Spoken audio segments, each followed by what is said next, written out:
Oh, had the little pretty little It thumbnail got set you up. like glitching. Girl, yeah. Can you hear me? You Can you hear sound me? underwater.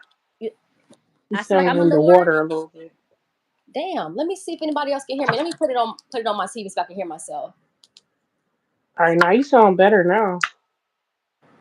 Oh, But okay. at first you sound like you was underwater for a second. I ain't even do nothing. I don't know. You Damn. good now. I can hear you clear. Okay, cool. I'm gonna try to see if the live is up there yet. I'm so All right, so pissed. it just notified me. Okay, cool. I'm Oh so shit. pissed. I don't know why that happened. I was trying to be all technical and shit. I'm so All pissed. right, you good. We live. I don't know why that happened. I was trying to be all Okay, yeah, I can hear myself now. I'm so All pissed. right, you good. We I live. gotta go in those other lives so nobody won't think I'm on them other lives. Hold on. I'm finna just abandon those other lives while people are coming in. I got to go end all of them.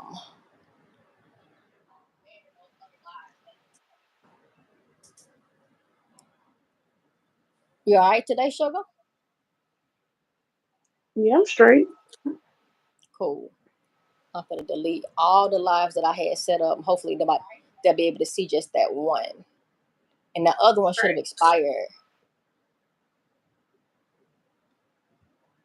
Hey, my world podcast. What's popping, pimping? All right, we got four, so people are coming in now. Hey, everybody.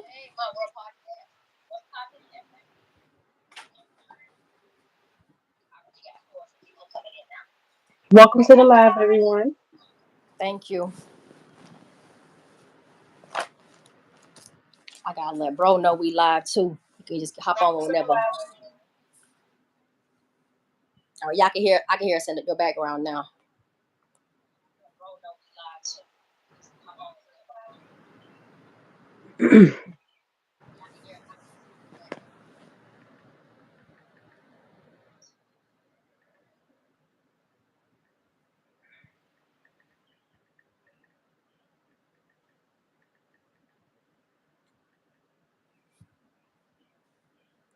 How's everybody doing right now?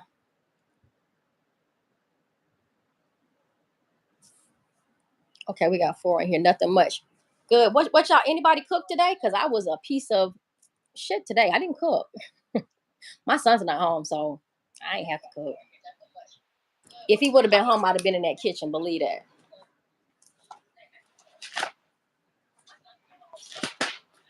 Hope y'all got y'all questions ready.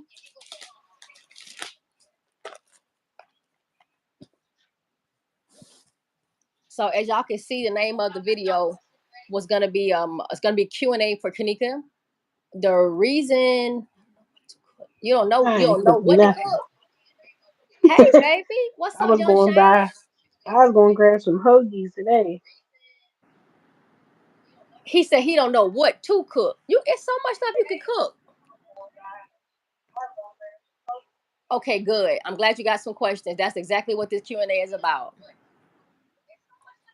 Whatever questions y'all have, because the bottom line is this this this style of presenting this stuff to you guys.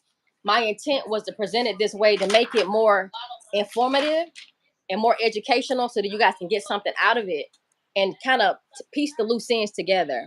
So whatever questions you got, you can go ahead and kick off whatever question you have. There's no specific topic. There's nothing specifically that we have to cover. Just anything in general, something that we've covered thus far, or maybe a question that you have about the case that you haven't been able to piece together, or something that I'm saying or explaining that doesn't make sense to you. And we got Nubian Goddess up with me today, y'all. So that's who's talking. And I think I can hear us in your background. I think I can. Hold on. Okay. Cool beans. All right.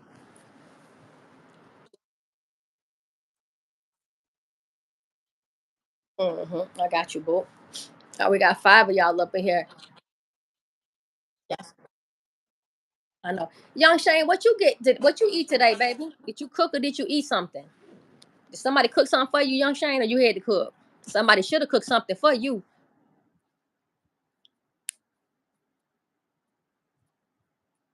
But My World Podcast, you're gonna kick off your question, baby. Whatever your question is, you can kick it off if you like to.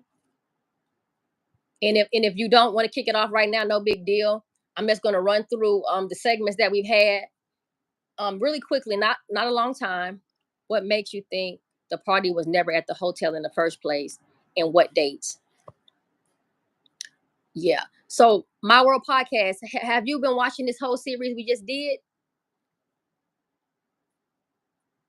Because we started from part number 1 and we're actually coming up on part number, I think we're on part number 6 when we resume. Yeah, we're on part number 6 when we resume. But I'm going to answer your question though. I was just asking that question because I think that if you went back to part number 1, the introduction, like what I talked about in the beginning, what we talked about in the beginning, that will make you understand why I feel so strongly about that party not being at that hotel. Bits and pieces. Okay, that's cool. All right, so I'm gonna run through a couple of the reasons why I feel like it wasn't, and where I'm almost 100% certain that it wasn't. All right, so on the segment number 1 that we did, it was the Dr. Oz interview with Teresa and Leonora. And in that interview, he said some really peculiar things that never made sense to me. But now that I understand the timeline, it makes sense to me now. So one of the biggest red flags that I had in that video was that they were describing, Kenneka coming up missing. They were talking about the day that they discovered that she was missing and how they went to the hotel to report her missing and the way the hotel personnel treated them, as well as the Rosemont Police Department. And he's talking to them. And after they told him all this bad stuff about what happened, he looked at Leonora and said, at what point did they say enough is enough and kick in to try to help you? And then Leonora's response was, they didn't. They came to arrest us. And then Teresa kind of took the mic and was like, it was 6:30 in the evening, and some of the kids were knocking on doors, and somebody pulled a fire alarm, make people run out, but they didn't. And they came out with canines to arrest us. And then Leonora said, because they had no idea that a young girl had ever come up missing. Now, when she said that to me, the first thing that struck me odd was they said this happened at 6:30 in the evening, and that the police came to lock them up because they didn't know nobody was missing. That was so puzzling to me because I understood that at 6:30 on Saturday, everybody knew Kenneka was missing. So it would have been the 911 call would have come in through Teresa. Leonora would have been back up to the hotel asking to see footage, went to the Rosemont Police Department to file a report, came back to the hotel, they came back down there. The police are calling everywhere. By 6:30 p.m. on Saturday, that everybody knew that Kenneka was missing. So I asked myself this question. I said, at what time, at what date would this have been? Because if she's given a 6:30 reference and Leonora saying they didn't know nobody was missing, and Dr. Oz said 20 hours later and they still didn't know. He even said that. So I'm like, wait a minute, 20, what are they even talking about? So what I did was this. First question I asked myself, I said, well, I know between Friday at 11:30 p.m. and them finding her allegedly at after 1 8 or 12 a.m. on the 10th, there was only one 6:30 hour that could have gone through those two times. 6:30 p.m. on Saturday was the only 6:30 they could have been talking about was on Saturday, right? And they're saying that at 6:30 they were about to be locked up and put out the hotel because they didn't know nobody was missing. And I thought that was weird because Leonora made the report at 1 something on Saturday. So how can she look at the cameras and tell the cameras that they did not know her sister was missing? They came to arrest them, and she had filed the report at 1 p.m. that day. So that led me to believe that this wasn't Saturday. This couldn't have been Saturday. Another thing that he said 20 hours later and they didn't know nobody was missing. And then they were like, no. So what I did was when he said 20 hours later, Teresa said 6:30. I subtracted 20 hours from 6:30 and took me back to 11:30 on Thursday night.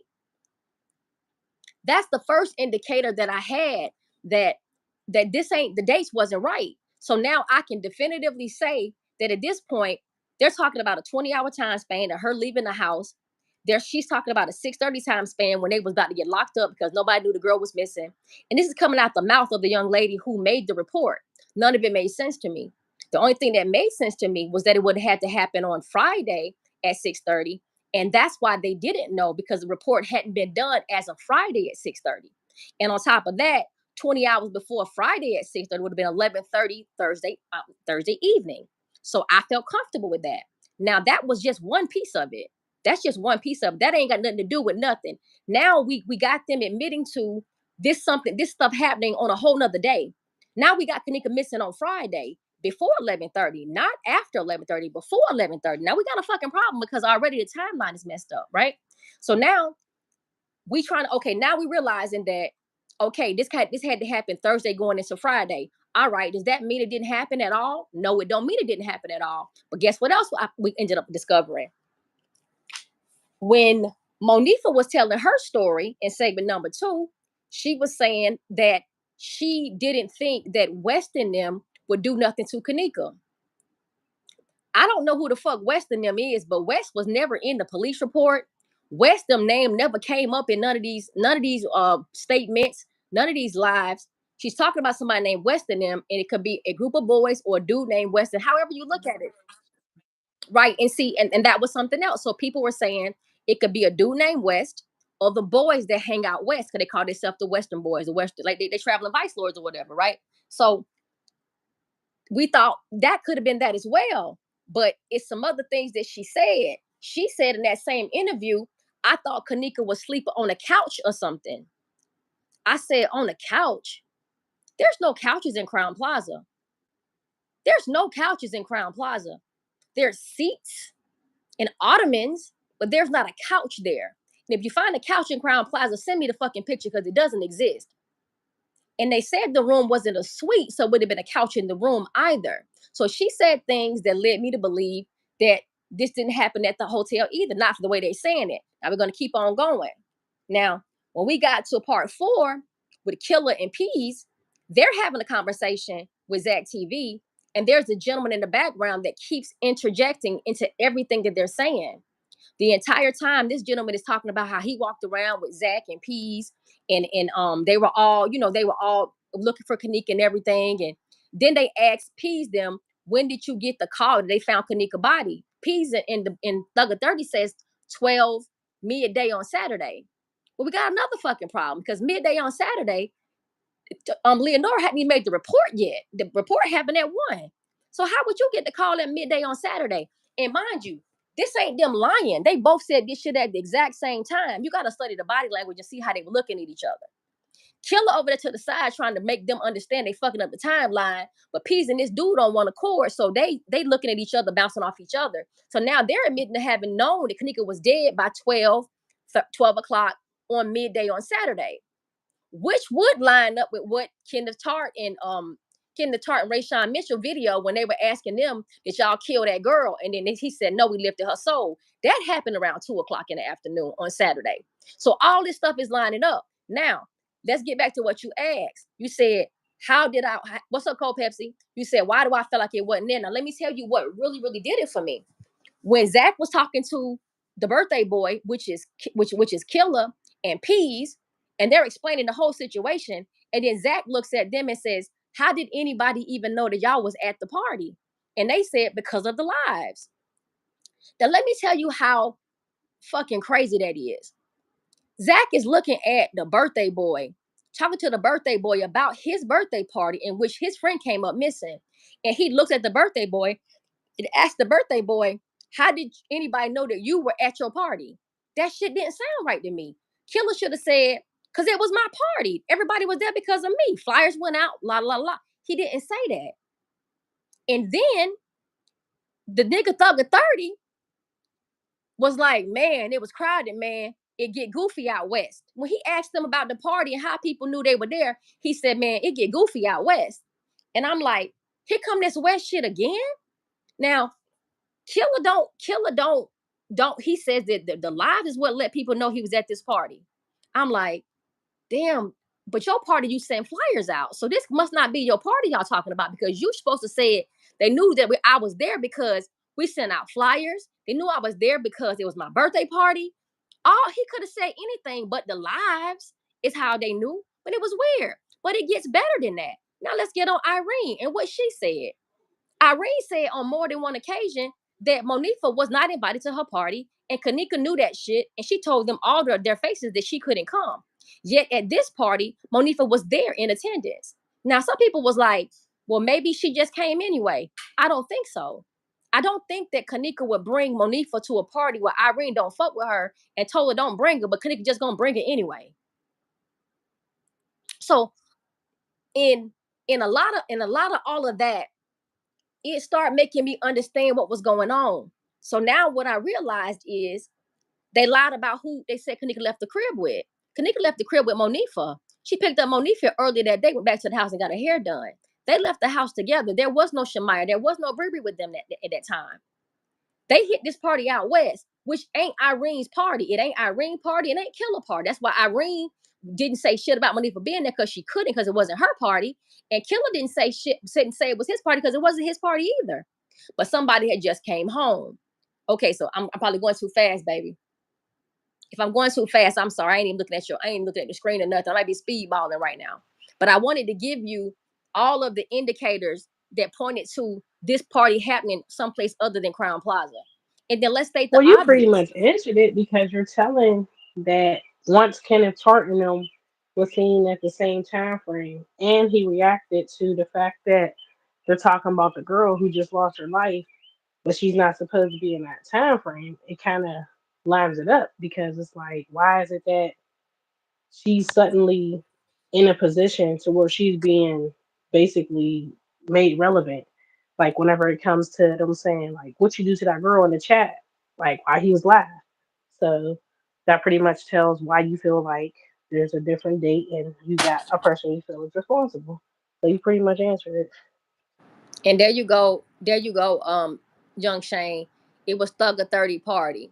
Now, that was another part of our discovery during this little segment. The young man who was behind the camera, his name was Timothy Delaney. What I did on one of the segments, I took the video, the audio of him at Zach's live, and I took audio from him at other times, and I compared the voices, and I let you guys hear it over and over again. And this one gentleman, he was not seen at Crown Plaza walking around with Tiffy and Peas and the girls. Now, mind you, I caught this gentleman at Crown Plaza on 3 or 4 times, but he was never with those kids. So, and he is the one who had just come home. It was his coming home party. He had a birthday party right before Irene's. So this dude in the background orchestrating the video, the interview, the puppet master is what I call him. He's the one that was in control of the interview. He's who the party was for. He's the one that's in the holding room with Ty Nasia, Tyrone and them at the little casting call. Irene's and house party was supposed to be whose? The hotel party was supposed to be Irene's and Killer's, but it wasn't at Crown Plaza. It was at the Marriott.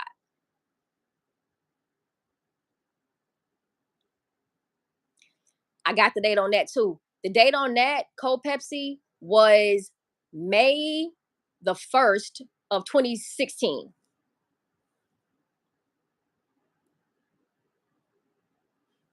A year and some change before she passed. Like a year and 4 months before she passed away. And I want to jump back on My World podcast. He says, so the hotel party was supposed to be Irene's and the house party was supposed to be whose? The house party was for a dude named Timothy Delaney who just come home from jail for being in jail for 3 years. He missed 3 birthdays. He had a birthday and a homecoming party at the same time. The hotel party was supposed to be for Killer and Irene, but it was at the Marriott. It was never at the Crown Plaza. The Crown Plaza was simply there. That was just where they went and reenacted everything that took place.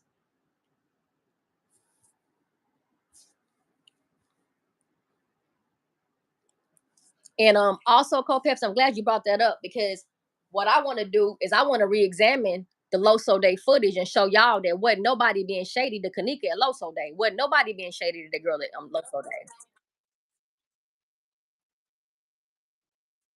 What's that?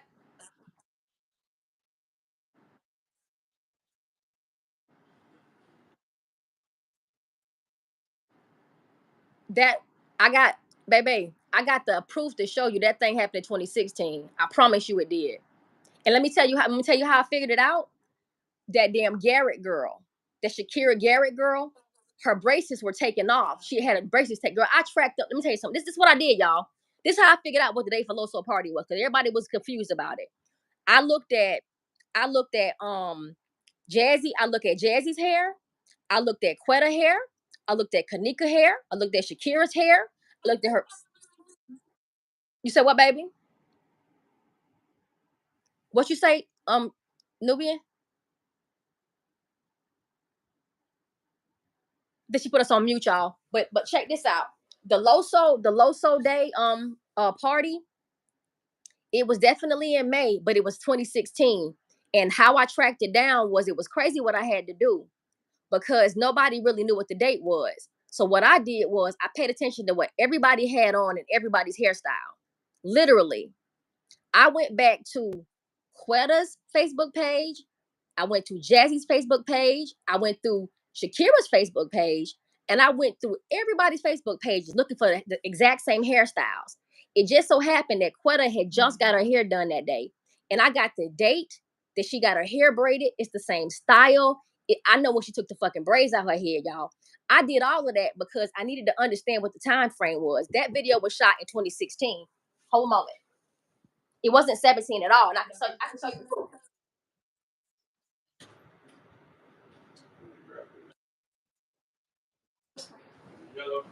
Oh, her hairspray. She said you got a mirror. Do I have what? Mirror. Right here, big body mirror. Just bring it back up. That's what she means.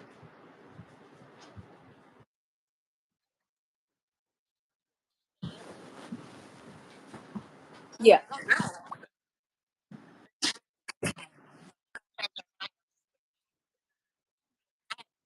Hey, London Sky.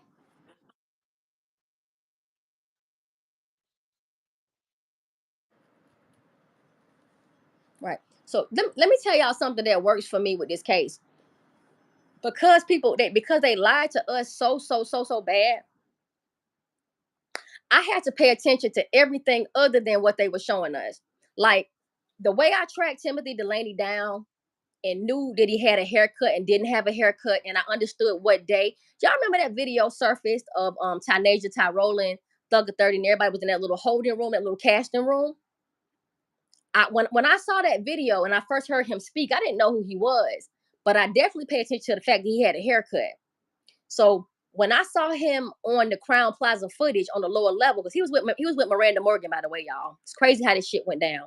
When I caught his ass coming in the Southwest entry with Miranda Morgan and that other girl, I noticed something about him. He didn't have a haircut.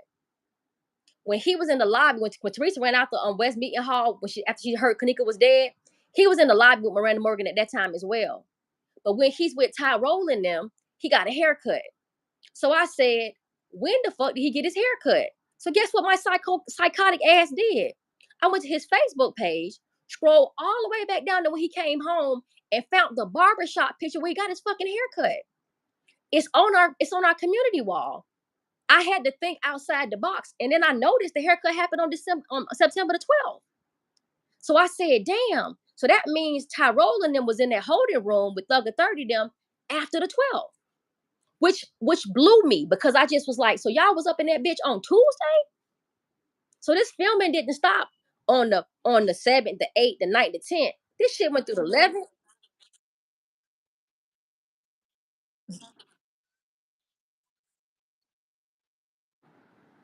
Yes, they were wearing the same clothes, y'all. And at one point, they started swapping jerseys and shit.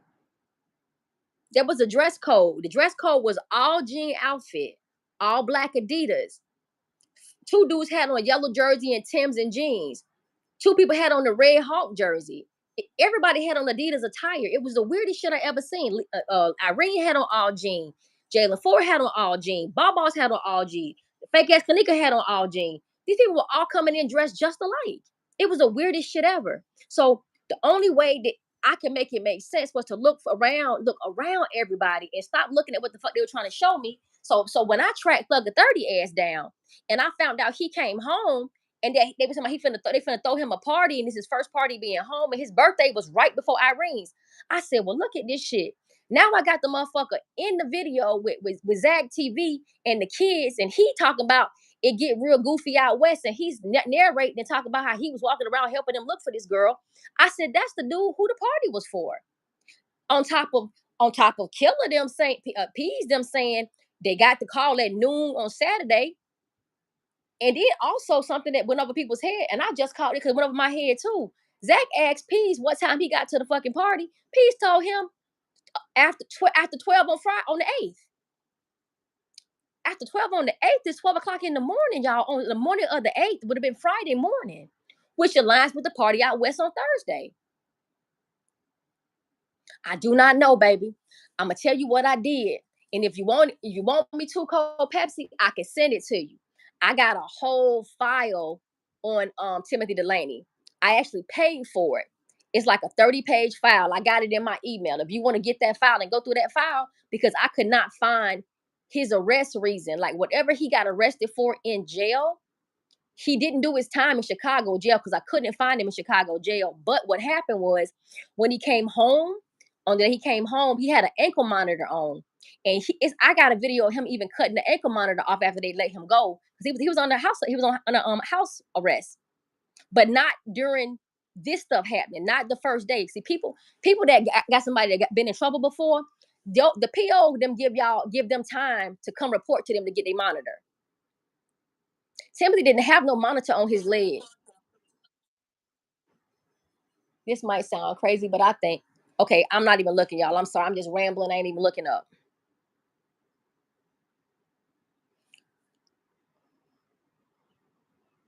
Well, if you can't find it, I know I can't. No, baby. No. The thing is, it was a big ass file, and I just wanted to go to the arrest part and just run through the arrest part. But the thing about the way they compile these files that I got, it could be anybody named Timothy Delaney could have got mixed up in that file because it's a file on Timothy Delaney. But when you're looking through the records, it's his daddy records is in there. Like his daddy is a senior. They had some of his daddy records inside his file. So they just compiling everybody named Timothy Delaney, I believe. So it's just a lot of information, Cold Pepsi. But he didn't do his time in Chicago jail because he wasn't under arrest in Chicago during that time. And I looked for him during that time and I couldn't find him. So he didn't do his time in Chicago or in Cook County at all. So I don't know what jail he in, but I know when his ass came home, I got the screenshots of when he came home.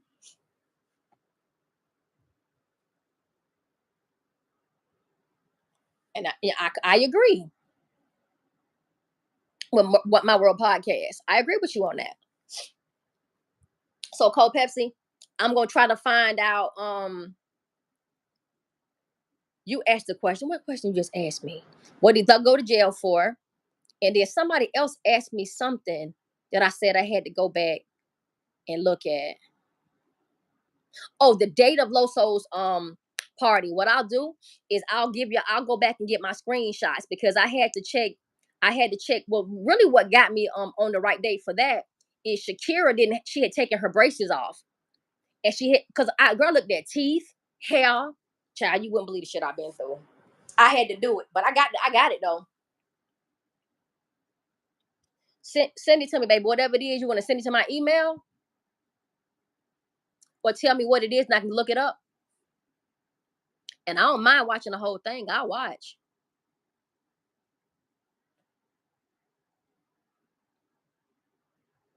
In My World podcast, did I give you too much information? Did I say a whole lot about this party out west? It's not like the party out west ain't no little situation where I can just say this one magical thing that will make you understand how the party was in that Crown Plaza. It ain't gonna work like that. They went to painstaking extents to make sure that we were confused and did not know what the hell was going on. But through careful analysis and listening to these people talk and listening over and over and over again, shit start piecing together for me. All I needed to know is they lied about who Kenneka left the house with. They lied about who she left the house with. They lied and said she's in a car with Bree on Friday when she wasn't. It's so much stuff that indicates Kenneka was in dire straits before anybody ever knew anything was wrong. This girl was in a world of shit from Thursday night up until Friday. That girl was gone.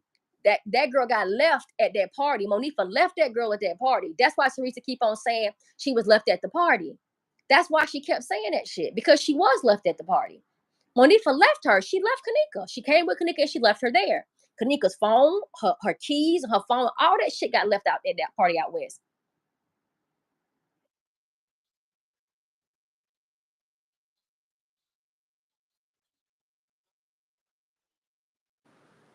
And see, I ain't never seen the video. I ain't even seen them.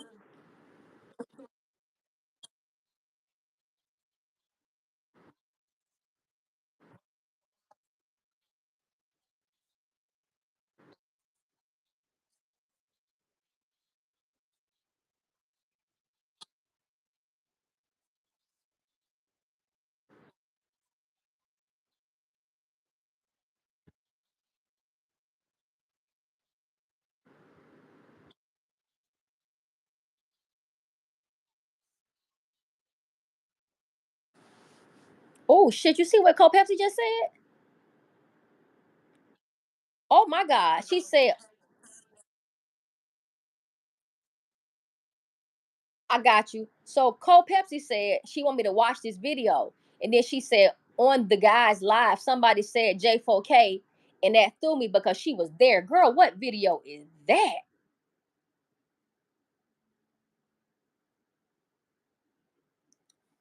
What's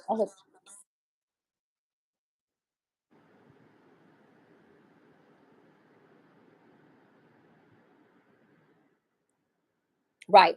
Okay, so My World Podcast said, do you know how many people would have had to be in on what happened to her, and how did the hotel agree with the mom to be on what happened at the hotel that don't make sense to me? Well, I'm gonna tell you, I'm explaining to you the best way I know how. What's up, Shannon Williams? How you doing, baby?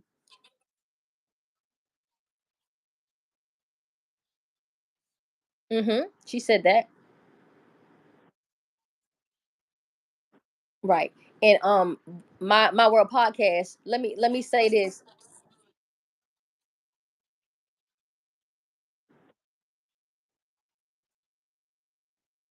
right? But I'm gonna tell you what I think about how Teresa got away with this money. And I said this in another video too. I hope you, and I know our lives be kind of long. That's why I'm trying to break them down and make them like an hour and a half so it won't be so overwhelming and people can actually go back and find information. But if you know the history of Rosemont and you know about the Biological Resource Center, let me explain to you guys something about that place. The Biological Resource Center is not a illegitimate business. It's a legitimate business that's supposed to take in take in donated bodies to advance science, to further science. And after they do their experiments with the body, the hold on. After they, bro, I just heard you, baby. I'm gonna shoot it to you in just a second. After they do experiments with the body, they're supposed to properly, cremate them. Everybody gets cremated, and then they put them in a nice urn and they give it back to the family. So people that use this service is not using the service to give their family members bodies parts to nobody. This isn't this isn't a organ donation center. This is a body donation center. It must be using the body parts to further science, the bodies further science. And after they do their stuff with the body, it's supposed to cremate the body, give back to the family. Well, apparently, somebody came up with the brilliant idea of we can take these bodies and sell the organs.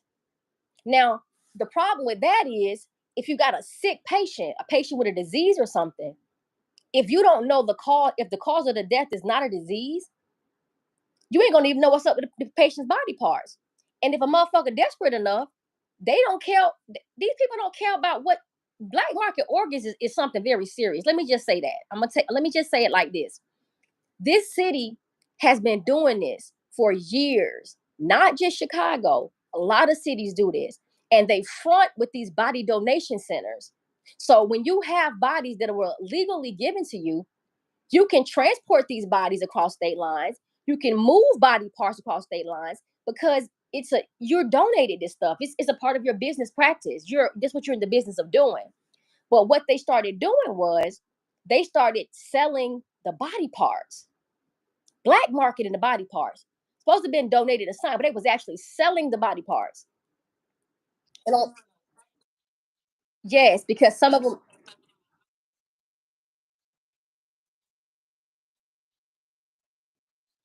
Right. But the buyers of these organs are extremely desperate. We're talking about we right. A double kidney transplant is what she needed. So just think about it like this. Imagine if you like a Mexican drug cartel man and your old grandmama need a heart and you can't send grandmama to the hospital. Grandmama ain't supposed to be here no damn way. She can't get a heart because we weird shit. So they go buy their grandmama a heart, black market buy the heart, and get one of the doctors to put it in. This shit really be going on. I know it sounds crazy, but it's the truth. Now, who? Eddie who? Who is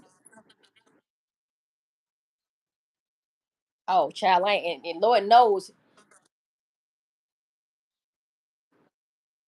And see, with them kind of people with that kind of money, they probably are going the right route to get their body parts. Like I can see somebody with a lot of money actually following the right protocol, getting a clean, undiseased body part.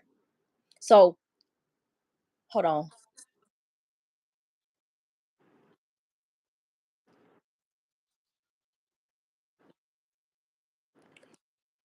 No, you fine, baby.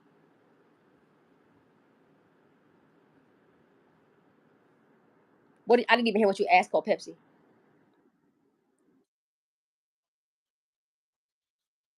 Oh, she said she deleted it. Call Pepsi, I gotta get your information, huh? You got to email me or something, cause we been needing to talk, and I can't get nothing to you or from you or nothing. So why y'all?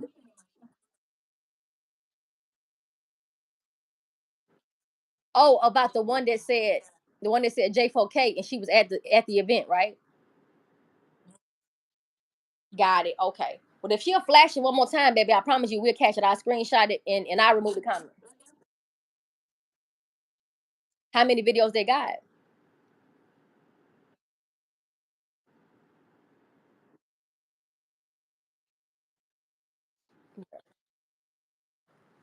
Yeah, but while y'all looking at that, I'm still talking to huh?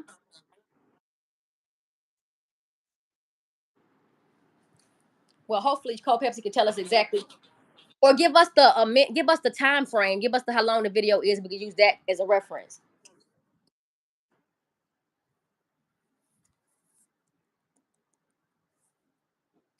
And oh, let me finish about the Biological Resource Center.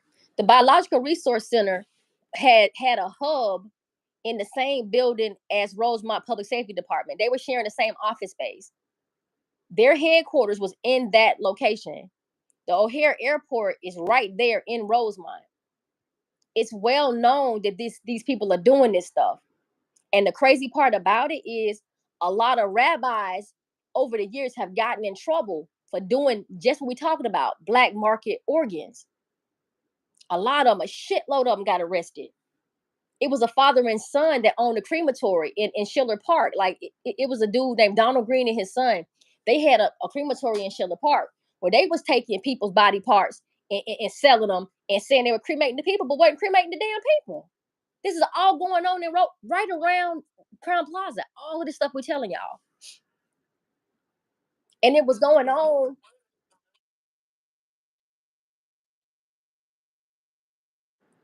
Biological Resource Center and Rosemont Public Safety Department, all in one building. Now, if you yeah, yeah, and look it. And if you want to look into it, all you gotta do is put organ harvesting ring bust in Chicago. You're gonna see,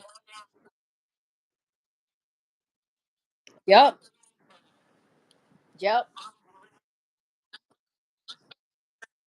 And Donald Green Jr. They own a Schiller Park crematory, and Schiller Park was also involved in this fucking fiasco because their names appear all over the fucking case file. So when P said this shit bigger than us, he meant that. He meant that. He dead ass meant that. So now, but there's another part of the question you asked. You said, how did Teresa get in where she fit in? How was she able to get in where she fit in? This is the shady shit. That right there was I covered that. I covered this part too. I'm gonna tell you why I covered it. I covered it on something just recently about how I think Teresa got in where she fit in. People, y'all listen. When people get killed in Chicago and accidents and shit, and you an organ donor, I don't quite know how much help they finna render you because the EMS. Hold on, y'all.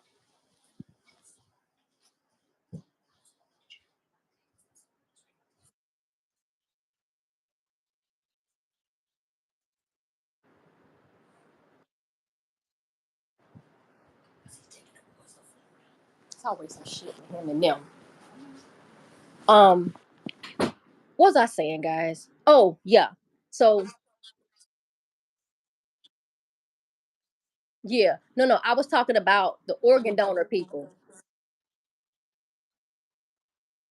Yeah, but I'm talking about the. Hold on, what she says on they were funeral home selling homes and funerals and putting.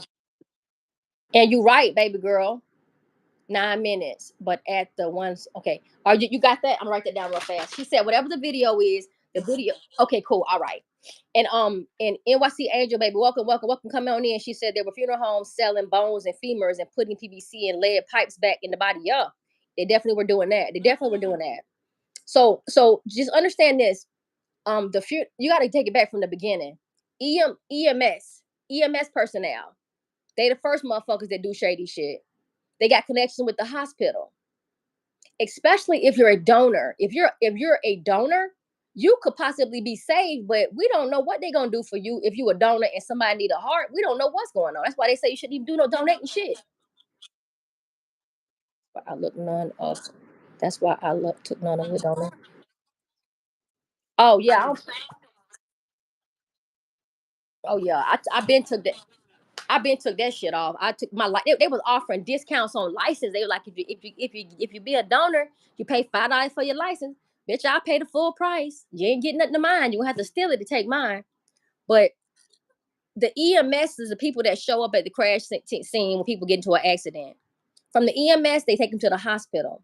The hospital people, they at the hospital, people waiting on motherfuckers to die for body parts, y'all. They got people on call for hearts and kidneys and lungs and stuff. And if your blood type match and they think it could be a possible match, they're gonna go ahead and do that shit.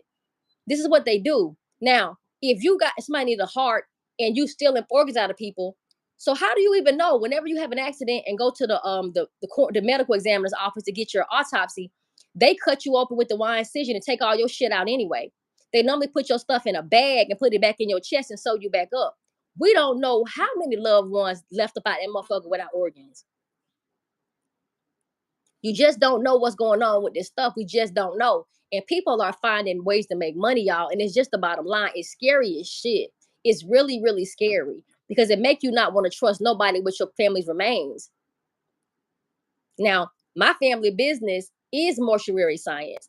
I watched my grandmother them prepare bodies very, very, very with all pride, with all respect, respecting everybody's bodies. Like there's some sick shit to take somebody's dead body and disrespect the dead body. This shit that's deplorable. That's horrible. You the lowest of the fucking low, messing with a dead person body. It's scary. You can't guarantee that all your loved ones getting buried with all their body parts, and you that ain't even on your fucking mind. If somebody die in your family, ooh, make sure they got grandma her heart back. That don't make sense. You shouldn't even have to worry about shit like that. But guess what? It's happening, and it's happening large scale, and it's a coordinated effort. It's the gang members. The gang members do that shit, y'all. The gang members set people up. They get people set the fuck up and sell body parts. It was said in the case file that somebody had sold Kenneka body to a crematory. I heard that. I didn't believe it. I was like, no, ain't nobody sold that girl body to no crematory. Well, guess what? I'm realizing now she went missing for the second time at the Marriott, and I don't know if anybody ever seen the body again any damn way. So now maybe that idea ain't that far fetched. I'm just telling y'all that the end result ain't worth the fuck until we can understand what this shit went down and why it went down. Where her body ended up don't even matter at this point. We got to figure out what the fuck she was before this all went down. And we sure ain't going to figure it out at Crown Plaza because it didn't happen at Crown Plaza. And for the people that keep saying it did happen at Crown Plaza, show me one fucking piece of evidence. One evidence. Now they will say, well, show me evidence from the Marriott. We don't have footage from the Marriott, but we got footage from Crown Plaza and it don't show shit. So we need to eliminate Crown Plaza because she wasn't there. She's not in none of those videos. Videos, surveillance, no pictures, no nothing. And people still want to believe that shit happened at Crown Plaza. I say have at it. I say anybody that want to believe it happened at Crown Plaza, be happy, be merry, and yes, it happened at fucking Crown Plaza. Whatever anybody want to say about that. Because at this point right here, I'm trying my very, very best to straighten out these lies. I'm trying so hard to get y'all the information, trying so hard to get y'all the truth. It ain't gonna, you're gonna believe what you want to believe at the end of the day. That's why we up here doing this now. That's why we keep gathering. We trying to figure this shit out. We trying to figure the girl birthday tomorrow, for God's sake, y'all. Her birthday tomorrow. The girl will be 26 years old tomorrow. And we still stuck on 19 years old. She 19 to us still right now. The girl will be 26 tomorrow. Family done moved on. Mama looked like death on a dish rag, but she's moved on. Everybody's moved on. It's content creators that let this shit go and carrying on with their life, but we still stuck. And people, hold on. Yes, and you know what? My World Podcast, I actually said that because one thing I can tell you, they kept the Marriott tucked off and ducked off. They kept that hotel so silent, they wouldn't talk about it. If it had to be for Kenneth Tart them walk around that pool talking shit going live, we wouldn't have even known that none of them people was at the Marriott. Would have never known there was a Marriott stuff going on. But they went live. They had to go live. And when he went live, he fucked up. Because 54 Keys, shout out to her. She tracked them motherfuckers into them rooms, showed the inside of them rooms. Like, it wasn't just her that showed it. Beach Beauty showed it. A couple people showed it, but nobody really understood what that had to do with Kenneka. Because you don't see Kenneka in any of Kenneth Tart's them lives. But you don't see Kenneka in nobody's live. She ain't even in Ty's live. They ain't even Irene in Ty's live. Right. And that's why I'm telling y'all, look outside that fucking window. I don't care what nobody's saying about no bathroom. What's outside the window?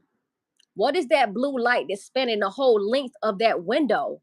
What is that blue outside that window? I keep telling everybody that's that damn dome. That's that dome lit up, reflecting the light from that damn pool down there. The whole area is blue. So what I'm gonna do, my world podcast, I'm gonna either get somebody to go down to the Marriott and shoot a video down there, or either I'm gonna have to take my ass myself because at this point right here, all the people in Chicago ain't nobody went down there and did nothing. All these people live in Chicago with all these access and shit. Won't nobody even go down to the Marriott and take no fucking videos. I think that's crazy. Yes, the reflection of the pool, baby. Absolutely. That's exactly what that is. But you can't teach dumb people nothing. You can't teach a motherfucker nothing. Can't do it. It wouldn't be nothing out. And that's another thing, guys. And that's something I've been preaching for the longest. There is nothing outside of Crown Plaza window. There's 9 stories up. That's that close to that window to cast that light in that window. It's just simply not out there. It just ain't out there. It ain't out there, y'all. It just ain't. That room is not on the 9th floor. No fucking word. That's not a 9th floor room. I don't know what they did in them videos, but it ain't Kenneka and it is not 9th floor of no damn hotel. That's a fucking patio out there.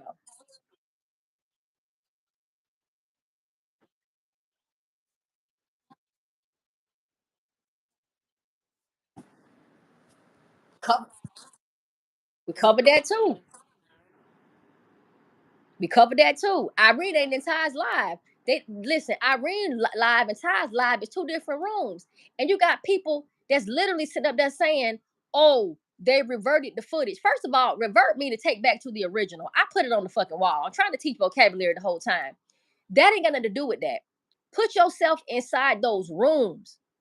Imagine yourself standing with your back to that door. We showed y'all the doors to 924 and 926. We showed y'all what's gonna look like if you walk inside them rooms. Who could deny that? How you arguing that? You're gonna say because somebody flipped the fucking camera around? That's the best you can do with that?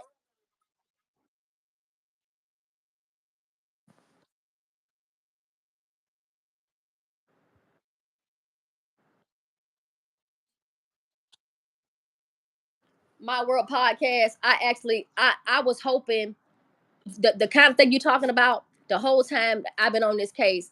I've been wishing that some YouTubers that were serious about what happened to this baby could get together and actually take a trip. But let me tell you about how weird people are on this case. It's some weird motherfuckers that's still on this case that will try to dox you, tell your real name, locate your real address, and really have what's the purpose of it? You're gonna come to my house and visit me? I mean, I don't get that. Anything that they think that's gonna hurt you, they'll try to do it. So as much as I want to meet with some YouTubers, hell, and it's been 7 years since it's been going on. I don't even know how to trust nobody to even look me in my fucking face. In because it's people really trying to dox me right now as we speak, really trying to find me and my family members, really trying to find us. And it's sick because it ain't got shit to do with Kenneka. But I can tell you this, My World podcast, I do not think Kenneka's case is dangerous any longer because it's gone away. Nobody's going to jail, and the lady got the bread, and nobody's getting in any trouble at this point. So her case isn't as dangerous as it used to be to me because everything's been settled. No one will be incarcerated. The friends are living their lives. The mama got her money, and the hotel is off the hook, and the bread been paid, and everything is good. Everybody good. And they keep hollering some J4 fucking K. J4K, y'all just shut that shit up. What justice y'all trying to get for Kenneka?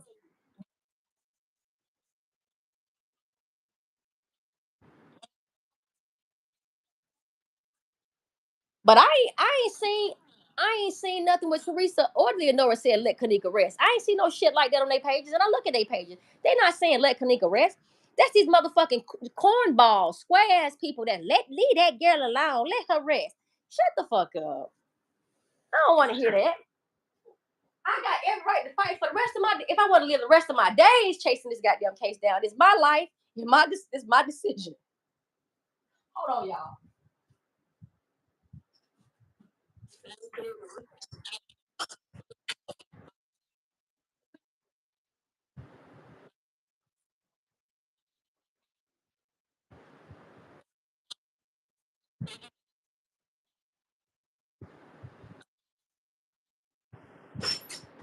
I'm back, y'all. Y'all keep on talking. I apologize.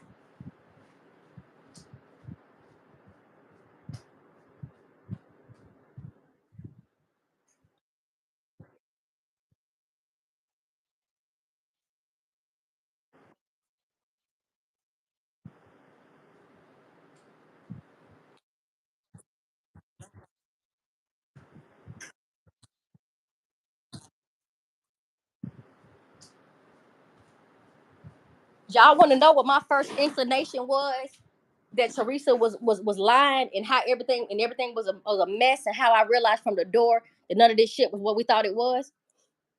The very first live Teresa made when she found out Kenneka was dead. Thank y'all. Just let you know my baby dead. My fucking baby dead. Thank y'all. And for the book and for the record, she wasn't set up. She didn't nobody set up or nothing, y'all. She was left at the party at this hotel right here. And thank y'all. Thank y'all. My baby dead. I'm like, who the fuck is she thinking? And what do you mean nobody set her up? Y'all check this out. Teresa hadn't seen that girl body. She hadn't seen no photos. She hadn't seen no footage. She didn't get to look at Kenneka's body. How could you say nothing happened to her? You didn't even get to look at your baby.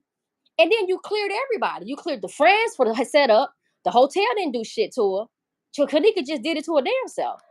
She was already in cahoots, in my opinion, she was in cahoots with the hotel or somebody when she made that statement. That statement was fucked up from the door. Then you come back talking about something. I still don't know what happened to my daughter. I still ain't seen no tapes. Release the tapes, the real tapes. Girl, you fickle as fuck. You fickle.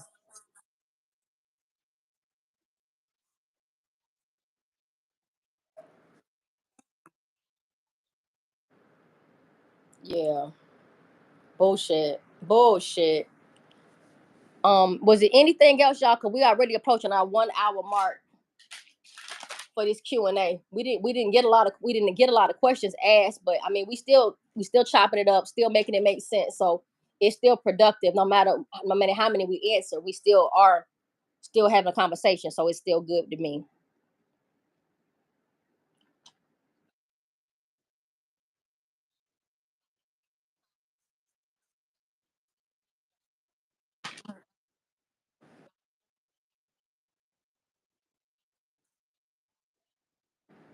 But now, mind you, though, that the Marriott the Marriott by Crown Plaza, not the Marriott that Kenneth Tarleton was at. They was at the one in Chicago.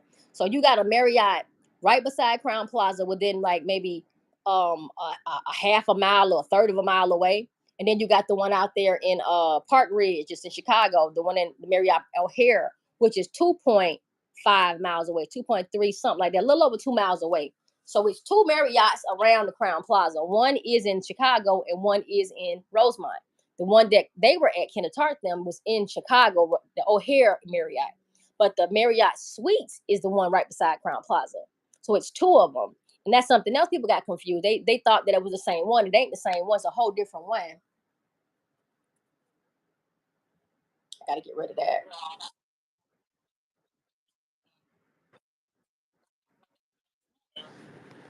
I got the pictures. You, yeah, look at the get the Marriott on was it Higgins Road? He definitely at the one. He's at the O'Hare one. He's not at the suite one at all. He definitely at O'Hare. Hold on, I put it on the community wall. So I think everybody know by now. Though I think everybody should know that by now. It's the Marriott O'Hare in Chicago. It's just really close. I'm gonna show you. I'm gonna show it to you right now. I'm gonna send you a picture of it.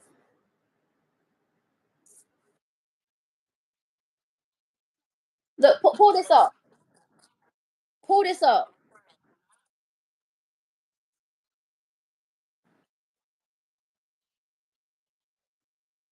Look this up, goddess. Look up Marriott Chicago O'Hare, and it's gonna be on 8535 West Higgins Road.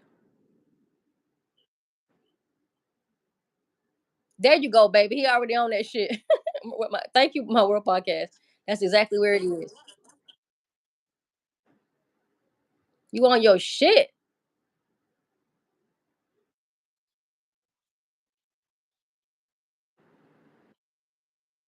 No, Teresa said I'm at the Crown Plaza O'Hare, and then he said, "You mean the Crown Plaza? You mean the Crown Plaza Rosemont?" Then she said, "Yeah, that's what I meant." She messed around and said Crown Plaza O'Hare, and he said Crown Plaza Rosemont. They didn't bring the Marriott up at all in that cost.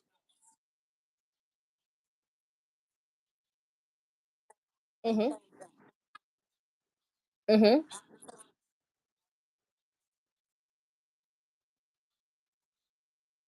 Mm-hmm. Did you pull it up yet to see the see that hotel?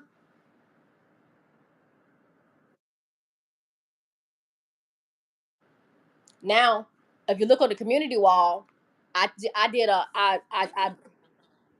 I did a map quest. They look totally different to me. But I did a map quest or a travel thing between this hotel and Crown Plaza, and I posted the distance in between them on the community wall as well. But no, this is definitely where Kenneth Tart, they were at this on Marriott, the one in Chicago. The confusing thing about it, I'm gonna tell you what the confusing thing about it is. They called this Marriott the Chicago O'Hare, but it's I mean the Marriott O'Hare, but it's actually in the city of Chicago. But I think they put the O'Hare on the end of it just to get people from the airport to want to be at that one. Because if you say I got two Marriotts, one in Chicago, one in Rosemont, well, oh, give me the one in Rosemont. People are gonna definitely say that, right? But this hotel is close to their this close hotel is 2 miles away, so it's really not that far. But I think they said the O'Hare to make it more friendly for people looking at hotels around O'Hare Airport because it is relatively close. It's just 2 miles away. But no, this is definitely the one Kenneth Tarleton were at for sure. I got so many pictures of this damn hotel, honey. I've been all over the place with this. I got 360 views. I went all in the Google reviews to see what the guests said. Girl, I've been all over this hotel. But the only thing about this hotel that I got to tell y'all that I haven't made, I don't know for sure, is this Marriott got two. You see how the y'all can't see this shit, but damn, Marriott O'Hare has two sections. They got a standalone building that stands up about, I don't know, maybe 10, 13 feet high, but high it is. they got an outdoor courtyard with 3 levels on it. So it's a you could go inside the Marriott O'Hare and go up into the hotel, or you can go in the Marriott O'Hare and go outside through the courtyard and go into the hotel rooms at the Marriott. So they got a hotel and a motel at the Marriott. So you got access to hotels rooms outside without going through the lobby, and you got something to go through the lobby and get. So it's kind of a weird setup, but it's pretty cool because the pool is indoor and outdoor. The rooms are indoor and outdoor. It's really cool how they have it set up. But I don't have any footage of the actual rooms that's in the high Marriott. I just got rooms of the room that Kenneth Tarthon was in. So I would like to go to the Marriott myself and see. I want to see my damn self.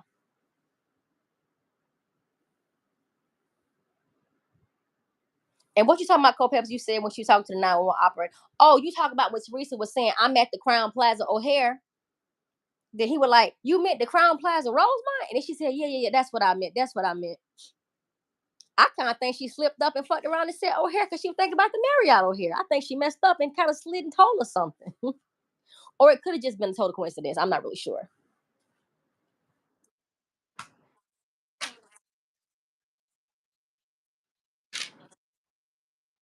It's totally different.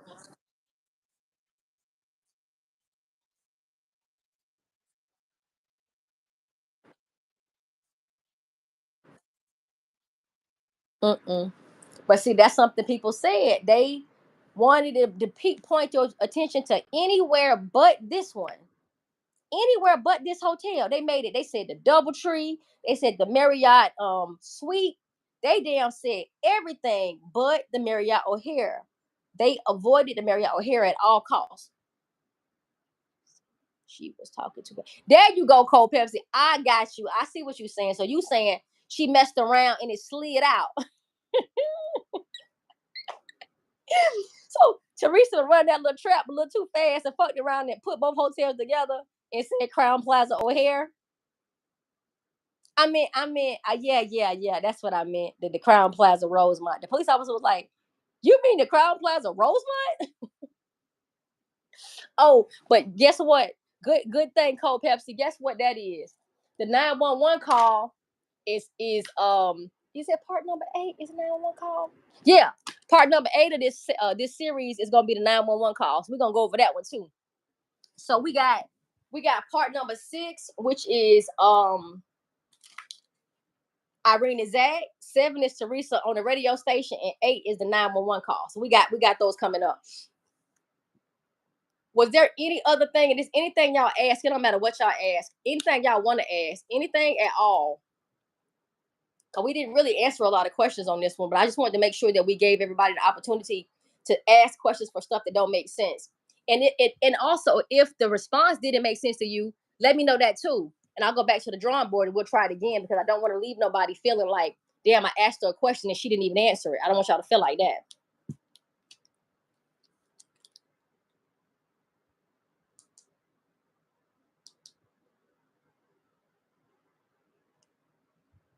And I think Fred want to come up. Hold on one second.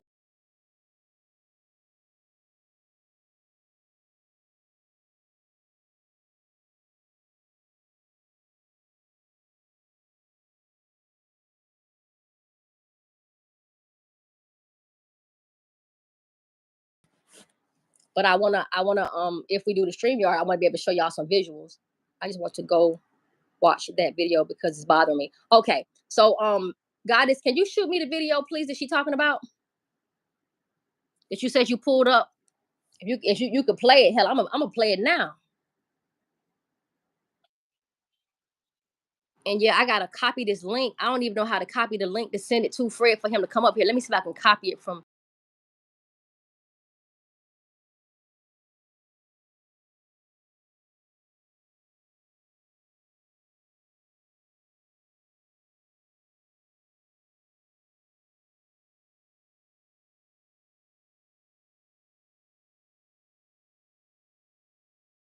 I'll get on it. The guy that posted that about KJ saying he should go home and call the cops. He's still Facebook friends with the family. Then that post is still there. I can't remember his name. You said the guy that posted about KJ saying she should go home. Who should go home and call the cops? Miss London Sky.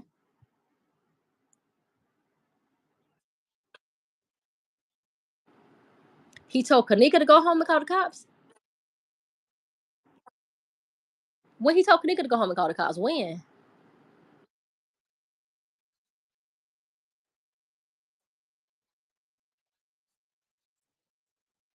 Oh, he said something about you should have just took the PP and you would have made it home. Is that what you're talking about, London Sky? Make sure that's what you're talking about. But I remember that statement.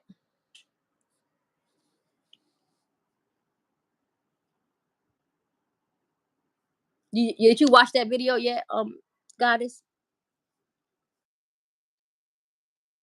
Okay, baby, I appreciate it. Thank you. Yeah, and I see. I just sent Fred the link to try to come up here, but I want you to let him get up here because just two people at a time. But what I'm gonna do is, if this link don't work for Fred, I'm gonna go ahead and set the StreamYard up, and we can all get on StreamYard. Let me just see first, though. You can send me what you got first. Let's see. Jesus Christ! Let me get this damn dog outside. Let them get some water.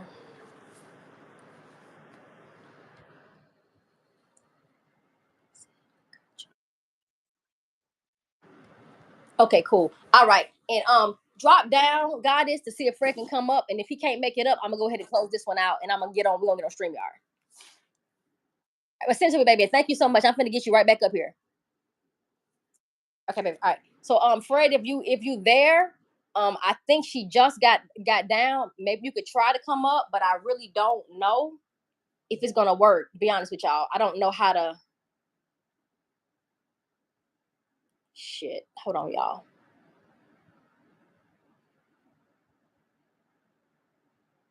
I don't know. That ain't it. That ain't it. That ain't it. Hold on, y'all. Remove guest. Let's see. All right.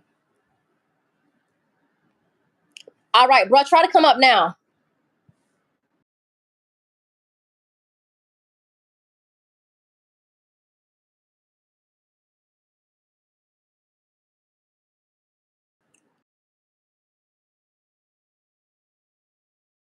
Okay, you want my world podcast to get up there? He can get up. What I'm gonna do is I'm finna let bro up here, and then I'm gonna get him up here for a second. Then we're gonna close this one out, and we can get on StreamYard.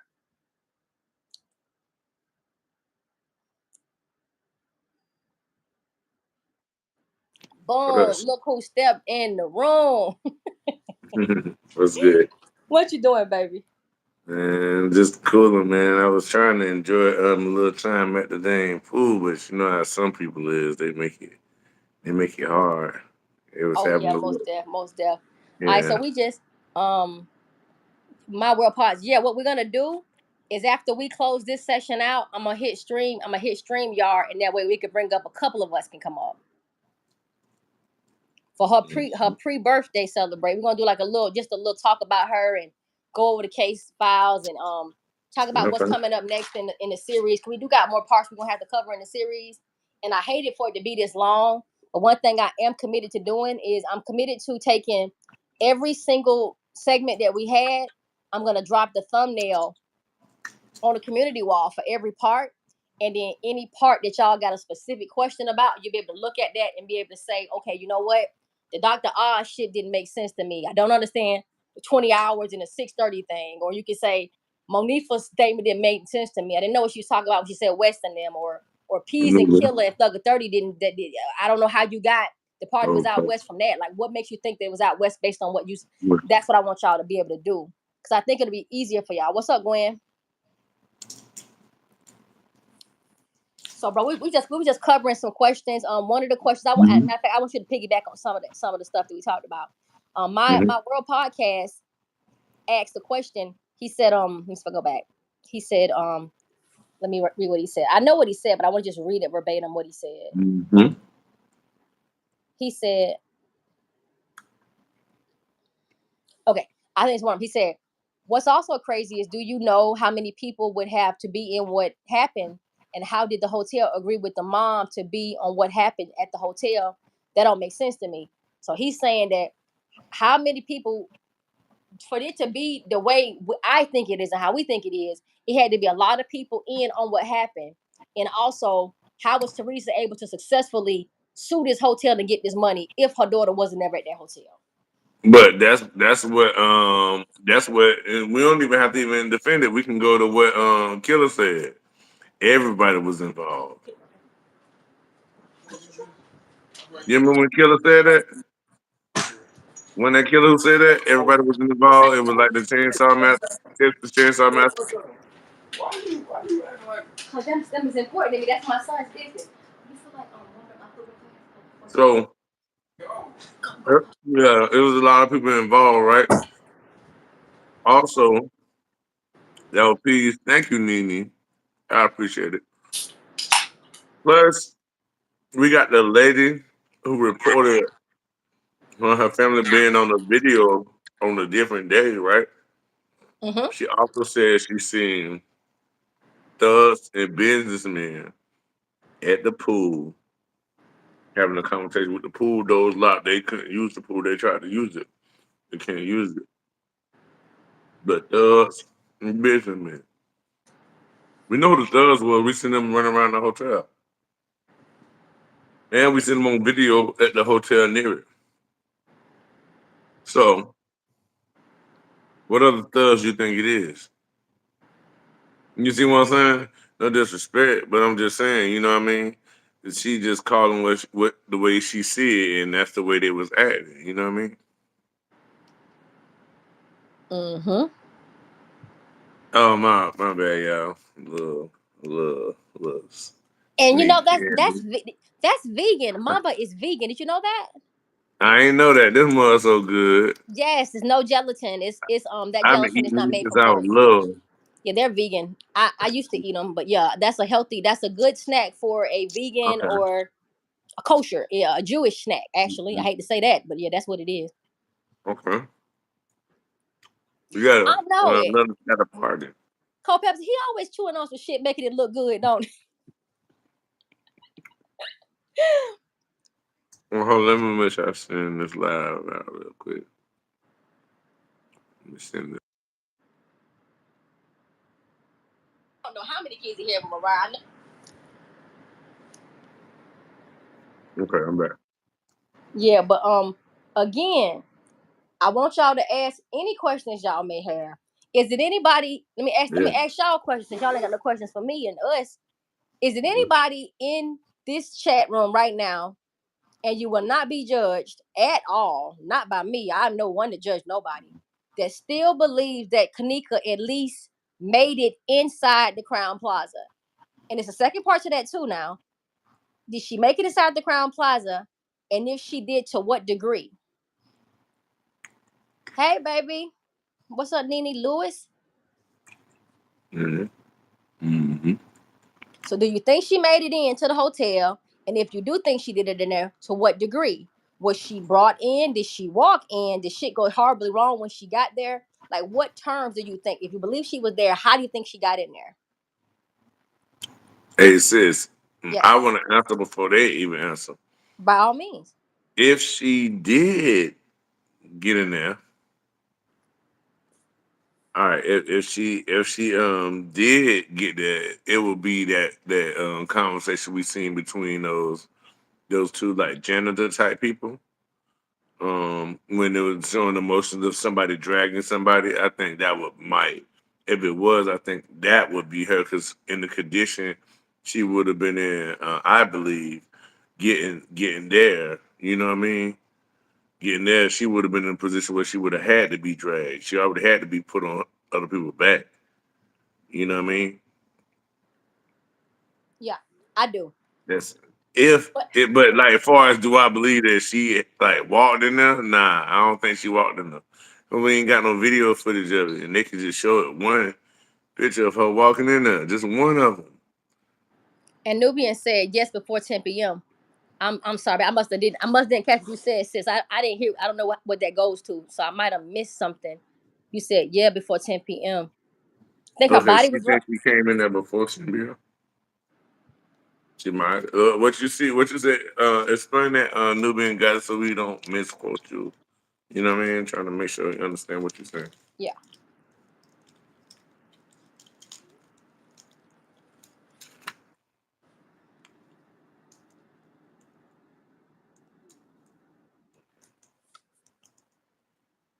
Yeah, and a garbage bag. See, London Sky thinks she might have been in the garbage bag. You see what I'm saying? That her London feel. You feel me?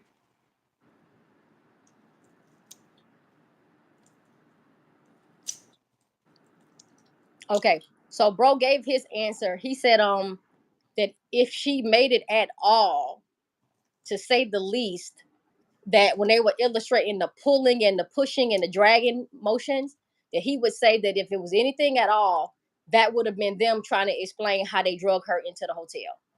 Yeah, them watching somebody drag her into the hotel. Oh yeah, You see my what I'm bad. saying? Or yeah, or just that. Right. I got you. I think, You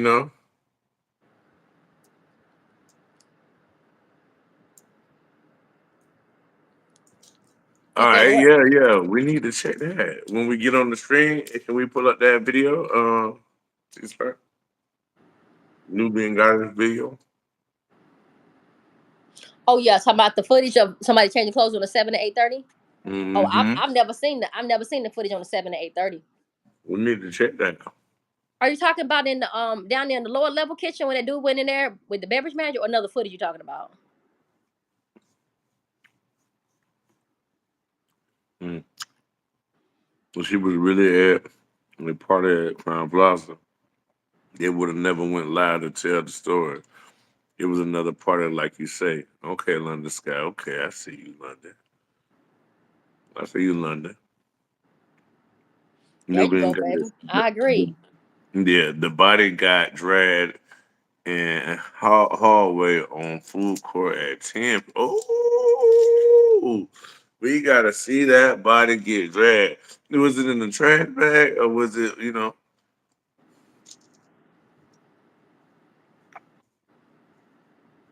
just a So food court so on the goddess, time? goddess, how does that correlate with the man? Is that something to do with the man changing the clothes and the body getting dragged too, or is it just two separate things you're saying?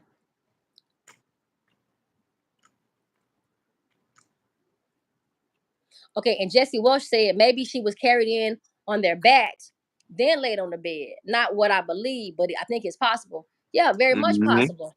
Cause I believe they carried her too. I don't know about care. See, that's what I'm trying to tell y'all. Like And some Jesse, stuff, I like the fact that you came in and said, gave an answer. absolutely. Thank Like, you. I we never love seen you comment before. Thank you so much for making your comment. Cause it's very possible that somebody was carried on their back and put on the bed. Sherry Shriner. Sherry Shriner. I heard you mention that name before, sis. Yeah, Sherry Sherry. Shriner. They thought she was crazy. She was a little thrown off, but she was on it though. Mm, Sherry Shriner was off the chain, baby. mm. Keep them Probably before coming, my y'all. Keep them time. coming. Keep the comments coming and keep the questions coming. Y'all ask whatever y'all want to ask. It's a very strong possibility, baby boy. But now you got to Mm-hmm. ask this question. If somebody Mm-hmm. was carried and put on the bed at Crown Plaza, would it have been Kenneka? Because you still got to get her in there. Even if they carried her in there, how did they get her in there? And if they I had her in there on the floor in the freezer, why was it necessary to Photoshop that fake ass freezer? Because they Photoshopped the freezer too. in the sky. Hey, talking growth. Mm-hmm. All the wrenches up in this bitch tonight. All the wrenches I came out tonight out the woodworks. That's the love. Yes, indeed. Yes, indeed. I love it. You say he heard green screens were used. Have you heard anything about green screens when used? Absolutely, my world podcast. Where, sis? Where was green screens used? No. Help us understand.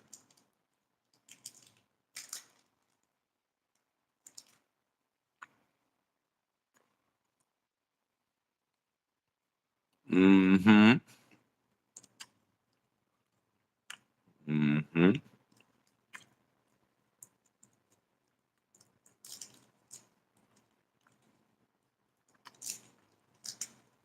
Mm-hmm. I can't so good. I can't even run. Huh.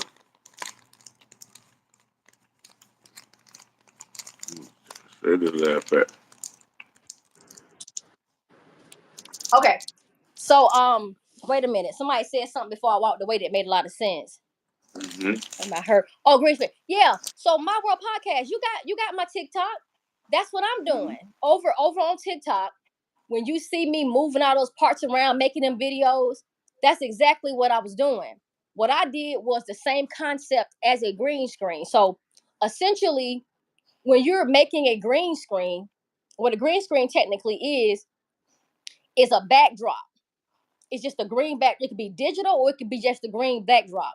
And what it does is it allows you to bring images in and Photoshop them or composite them into your file. So when newscasters are standing in front of the screens, it's nothing there. It's just a big green screen. They just pointing their asses off. There's nothing there. Mm-hmm. They digitally put the videos, the images on the screen. It's a digital screen that they're doing. You see a green screen when if you're there. We see the states and the precipitation and all this stuff, all the backdrops. That shit is green screen. There's nothing. It's nothing behind the people when they're standing there. So Down that's there. say it again. Go ahead, sis. Oh yeah, 29 up in this piece. Yeah. So what that essentially is I did something like a reverse green screen. So what I did was to show people how they created the kitchen scene because that freezer is not in the position where they told us that it is. It's much further over to the right and it was in sight of the camera. What I did was I took the picture of that kitchen and I had to compartmentalize and green screen out the floor, the walls, and everything in there. The only thing was left standing was just the offices, the middle pillar, just some of the components. And what I did was to manipulate that freezer to hide that door, they took a piece of the corner of the freezer and they composited it and they hid the damn door with the corner of the freezer and then took the other objects and pushed them together and essentially made a backdrop for the kitchen. So when you're looking in that kitchen, remember that cup that never did move, that cup that just sat right there? That cup wasn't there. That cup was back there when they made that digital green screen. So like it never left. That cup wasn't back there. They wasn't even back there. They're not in that area, guys. They're not in that area. That kitchen is not made like that. That freezer is not made like that. None of that shit is made like that. Go back and look at videos of how it looked, and you'll realize that you weren't looking at that kitchen. And I know what they did. They created a digital backdrop. Exactly what I'm doing when I'm making these videos. And I'm gonna show y'all live. We're gonna go live and I'm gonna build a whole damn scene for y'all and let y'all see a whole maybe I could build a whole scene and put you and Beyonce out on the beach together. And I can do it in your face in a matter of minutes using the same technology. Except on my end, it's digital compositing. On their end, they're physically in the studio, in the newsroom, and they have a green screen behind them because typically nobody wears green. So all it is called masking. So they're masking out everything in the room and giving you a digital backdrop. And the Mm-hmm. backdrop can be whatever you want it to be. It's And like that's what they it's did. like an advanced what projector screen. It's like an advanced projector screen. Yeah, The, they the, are right.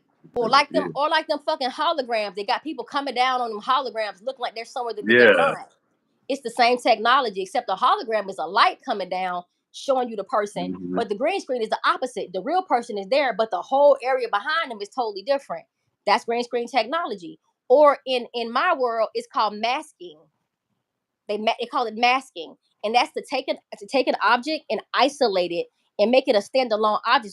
So I could take a picture, like say for instance, is you and your girlfriend on a picture in your grandmama house, and you want me to put a pretty field of flowers behind y'all. What I could do is I don't use like the little fake ass AI thingies. What I'll do is I'll take that photo of you, I'll use an eraser program or a masking program. I'll erase everything around y'all except the two of y'all, and then I will put you anywhere you want to be on the beach, in the goddamn safari jungle, in front of a hotel, wherever you want. And what I'll do to make it look more realistic is I could play with the lighting to make it look like it's all happening at one time. That's what they did. It's just that simple. It ain't hard.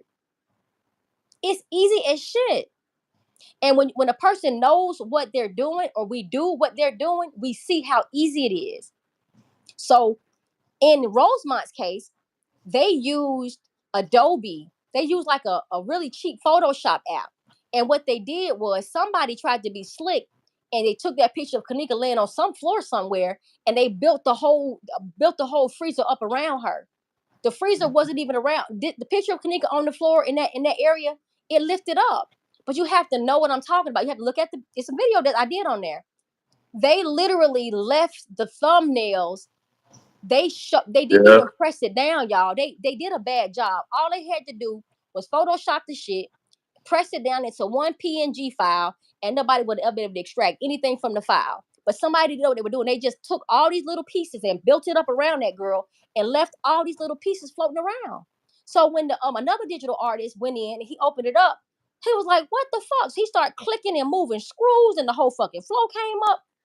And check it, y'all. When I saw him do that, it was like 5-6 years ago.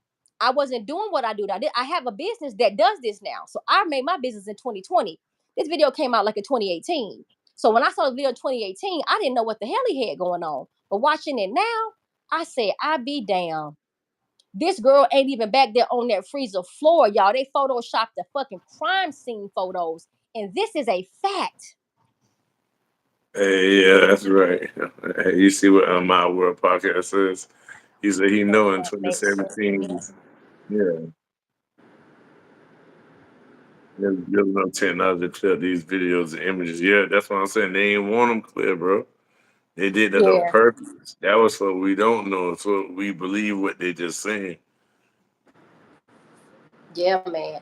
It's bullshit. And one more thing, guys, if y'all notice, look at how clear anyone that they wanted you to see clearly, you could see them clearly. Like the date of the police officers coming in the Yeah, hotel looking for right. Kenneka running around. You Yeah. got digital, good, clear pictures. But on the day when Kenneka and their friends are in there and people's faces they didn't want you to see, they're so obscured, they're blurry. People got 3 legs, 2 heads, um, 3 arms. It was so weird. It's like they didn't give a fuck, y'all, to even give us a good Photoshop job. They threw that shit together. They didn't care. They were rushing, sis. Right. And you know what they said? We already taking the rap for the girl being dead here. We gonna get a bitch her money. Why y'all just won't leave this alone? We telling y'all we gonna pay. What's up with y'all? Why y'all just won't leave us the fuck alone?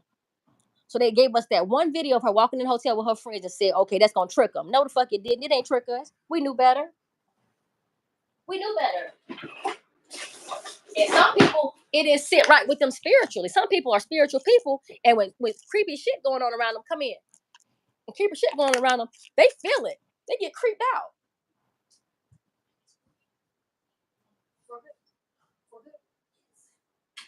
Yeah. So I kind of fall in between both of those. I'm spiritual, but my son is also a graphic designer as well. He started his journey before I started my graphic design journey. My son took one look at the pictures. He looked at one video and said, "Oh, frames are missing." He said frames are missing. I said, "What do you mean frames are missing?"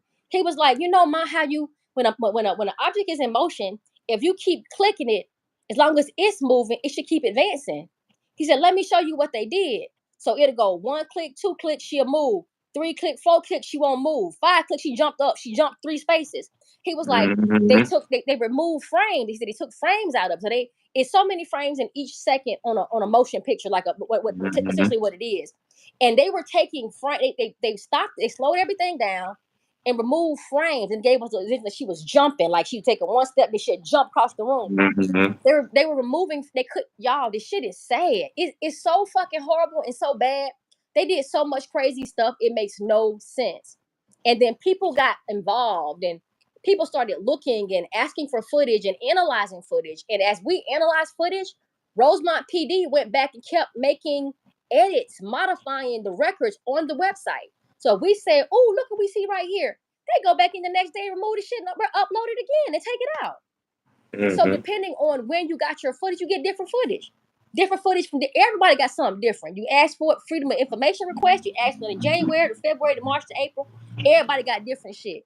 But the community is so fucked up that people couldn't even sit down together to go through this shit together to make something happen. People wasn't trying to do that. At the end of the day, you got to ask yourself, what's people's motives in the first damn place?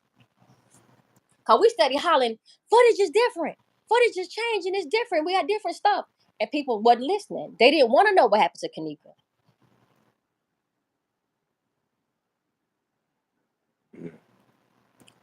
I need to keep up with what y'all talking about. What are you talking about, bro? About somebody being in danger.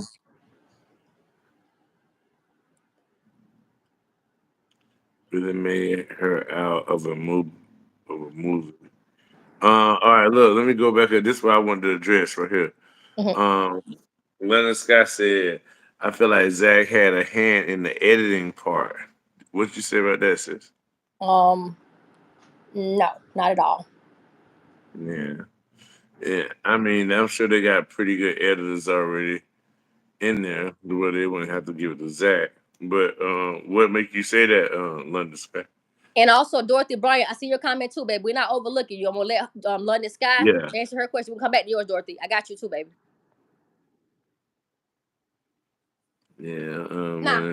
Now, I'm going to tell you why I don't think it, but I'm going to let her explain to you why she does think it, or is she just asking the question, or does she think it?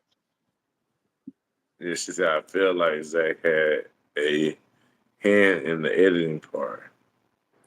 Would you say that because he was he did his channel? Do you think that his work, you think that he was based on what you seen him do? It had to be something you're viewing, because you know he was into the whole thing. He's making the videos and stuff. But I myself personally can't even say that Zach was doing his edits and uploading his own videos. I don't know what Zach did on his page. I just know Zach did the interviews. So now, if Zach was actually doing the recording, producing, editing everything down, like if he was doing all of that, I can see where you're coming from, saying he had some kind of a talent. It's a possibility he could help edit those videos. But I don't believe that, because when Zach saw the real videos, the response he gave was crazy. He's like, "It's fucked up what y'all did to short them. Drop all these videos and woo woo woo." The way he was hollering and fussing that day, it don't give me an indicator that Zach knew anything. But I mean, I want to see what you talking about, though, baby. Mm-hmm. Yeah, and back to some her. Let me read Dorothy Bryant. Yeah. Hate to say in chat. Do y'all remember when Shamaya showed a video and KJ and a other girl on a bed with a lot of guys dancing around with guns? But Shamaya took the video back down. Did you remember seeing that at a portion of time, sis? No, I've never seen Kenneka on the bed dancing with a girl with guys around her with guns. Never have I seen that video. Okay. All right. Nene, sis, I sent you a video. Last one I sent, the dude said they was at the DoubleTree. That's Nene Lewis. She sent you a video. Nubian Goddess. Really at London, is that why he ain't here no more? Knew too much? And Nubian Goddess, in my opinion, really made London Scott really made her out of a movie. Living God, now he definitely let us know he was in danger for sure. What I don't understand why he would get killed for just doing journalism as he was known for. Okay, so I want to say this real fast. Yeah. All right, let's go back to London Sky. She said it was something she said that really stuck out to me. Oh, she says, why would a journalism all of a sudden, why would a journalist all of a sudden want to become a detective? Well, a part of being a journalist is reporting. He was reporting on people that he knew. He knew of Kenneka. He knew some of the guys involved. It's his city. It's a part of town that he's familiar with. So he was reporting like he normally does report. Now typically he's doing like drill rap and going in the hoods and shit, trying to find talent. But this was something totally different. I believe they came to him with it. I believe Zach was approached with this opportunity for this. I think they were trying to feed Zach a story to get Zach to tell a certain story to put it out to us. Because remember, Zach had a really large platform at the time. Zach was known for having a large platform and having influence. If you want to push a story out and get a lot of people to believe it, why not give it to the biggest person you know with the biggest platform, which would have been Zach? So I think they fed Zach this story because he had a big platform. I don't think Zach had anything to do with any of this stuff. But that's just my opinion. I could be wrong, but I got a lot of reasons to back up why I don't think it is. But I'm pretty sure y'all probably got reasons to say what y'all saying too. And we all got to meet at the table on it. So shit, whatever. And I feel you. Like I hear you. Like I thought about that. I was like, why would he be covering this case? They took it to him. They came to him. I think they came to him. He had the story down pat. He didn't have to do no motherfucking reporting. By the time they did the lives, he knew the whole fucking story. They was all in cahoots at that time. So to a certain extent, I do think Zach knew more than what he said he knew. But I don't know if he knew those guys were all as involved as they were. Zach kept putting it on that hotel, y'all. He kept saying the hotel, security. He kept hollering that. He never would blame them kids. And then one day he said he saw the videotape. Fuck this.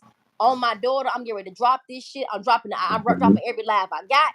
It's fucked up what y'all did to that girl. I saw what y'all did to her. And he wilded out. Almost like he wasn't aware of what really went on. And if he was involved in the editing, he wouldn't have been so appalled when he found out what really went on. It just don't add up for me. In London Sky, that wasn't Monifa in there with KJ. That was KJ and her cousin Jasmine in that hotel.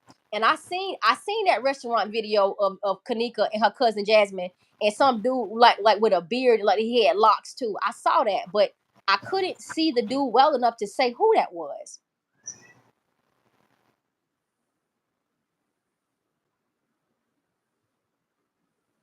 Nene, me and you both. Was there any questions we missed? Okay, what do y'all think that guy? What? Yeah, do you think where you at? You at My World Podcast? I'm looking at Talking Growth channel. Who do you think the guy in contact with that linked them in with the Rosemont stuff? How it go from Marriott to Crown Plaza?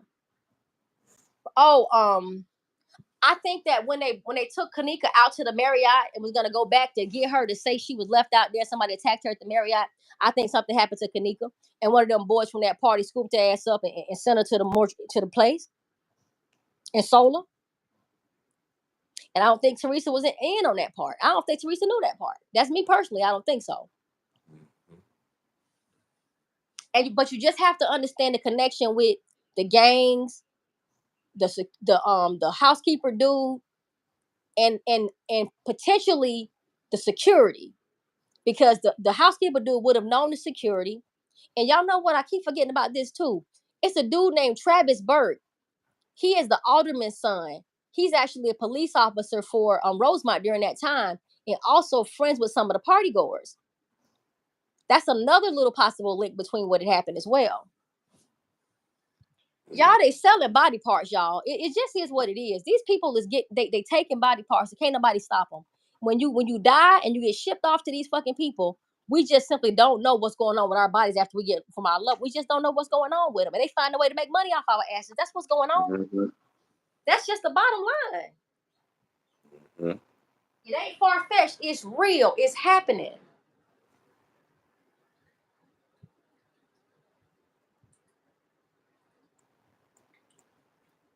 Real. All right, y'all. All right, so let me skim through these questions and make sure we ain't skip nothing. And if you feel like your question still ain't been answered, respectfully put in the comments. You still ain't answering my fucking question. I still don't know what you're talking about. What's up, Samson?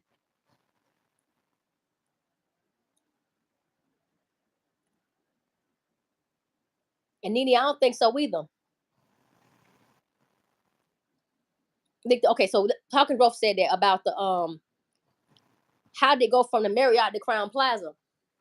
Crown Plaza was the hub. Crown Plaza is the hot spot. I think that's the little drop your body parts off spot, y'all. Y'all remember them people came in the lobby with them coolers, and they rushed out with them coolers and never came back without the coolers. Y'all remember that shit in the video? I know Nubian Goddess remember this. It was a white lady and a white man that posted up in the lobby with coolers. I want to say they walked out right before Bree got back, and they rushed down the southwest entry with the coolers out the back door, and then came back in again without the coolers. I swear to God, y'all, I couldn't make it up.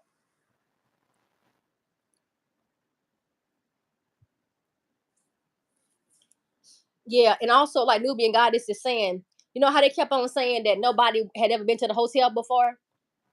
The way Mm-hmm. Bree was moving, y'all, she moved with ease and knowledge. She went through the visibility bar area, stepped into the food court hall, bust that left in the lobby, went down the West Beacon Hall, went to the bathroom over there. Like she did a complete horseshoe.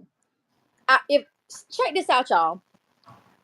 If you know the layout of the hotel, when you come in that southwest entry in the back of that hotel, you got that ramp right in front, right the ramp right there, and the staircase to the visibility bars right there. If you go up that ramp and make that right hand turn and go towards the food court hall, look to your left, you see the escalators and the stairs. If you walk past that area, you'll end up in the West Meeting Hall. If you make a right, the bathroom is right there to your right hand side. How the fuck? How the fuck did Bree know that stepping into that dark area would lead her back to the food court hall on the first time being there? How did she know that if you go through the lobby and make a left in the West Meeting Hall, there'll be a bathroom on your left hand side? How did she know this hotel like this? Because to be quite frank with you, I don't see no fucking sign in the lobby saying bathroom down this hall. I didn't see a sign that said that. So it'd be different if it would a sign that said bathroom this way, or some kind of something was guiding you or something, or it was like an information center right there when she walked in. She could look at it. I don't understand how she maneuvered through this hotel like that, y'all. I just don't get that. And most importantly, I don't understand why you would come in the rear entrance of a hotel, dimly lit rear entrance, walk away from the lit up ramp and go through a pitch black ass visibility bar.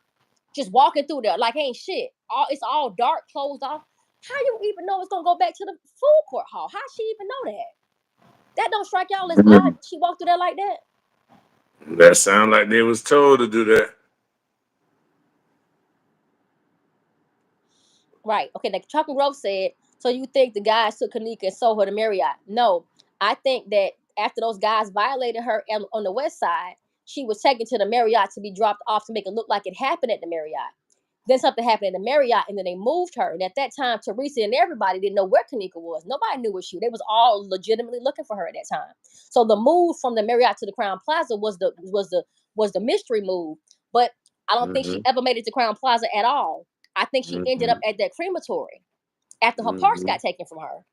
I don't think Teresa ever got her daughter body back at all. I just don't feel that way. Because I'm telling y'all right now, I don't know what floor Kenneka land on.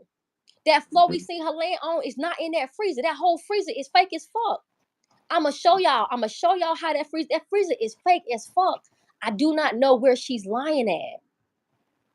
Look at my shorts. I did a short where I laid Kenneka on the ground in front of a home in California. It had the same tile on the floor on the ground. It's outside of a home in California, some Spanish style home.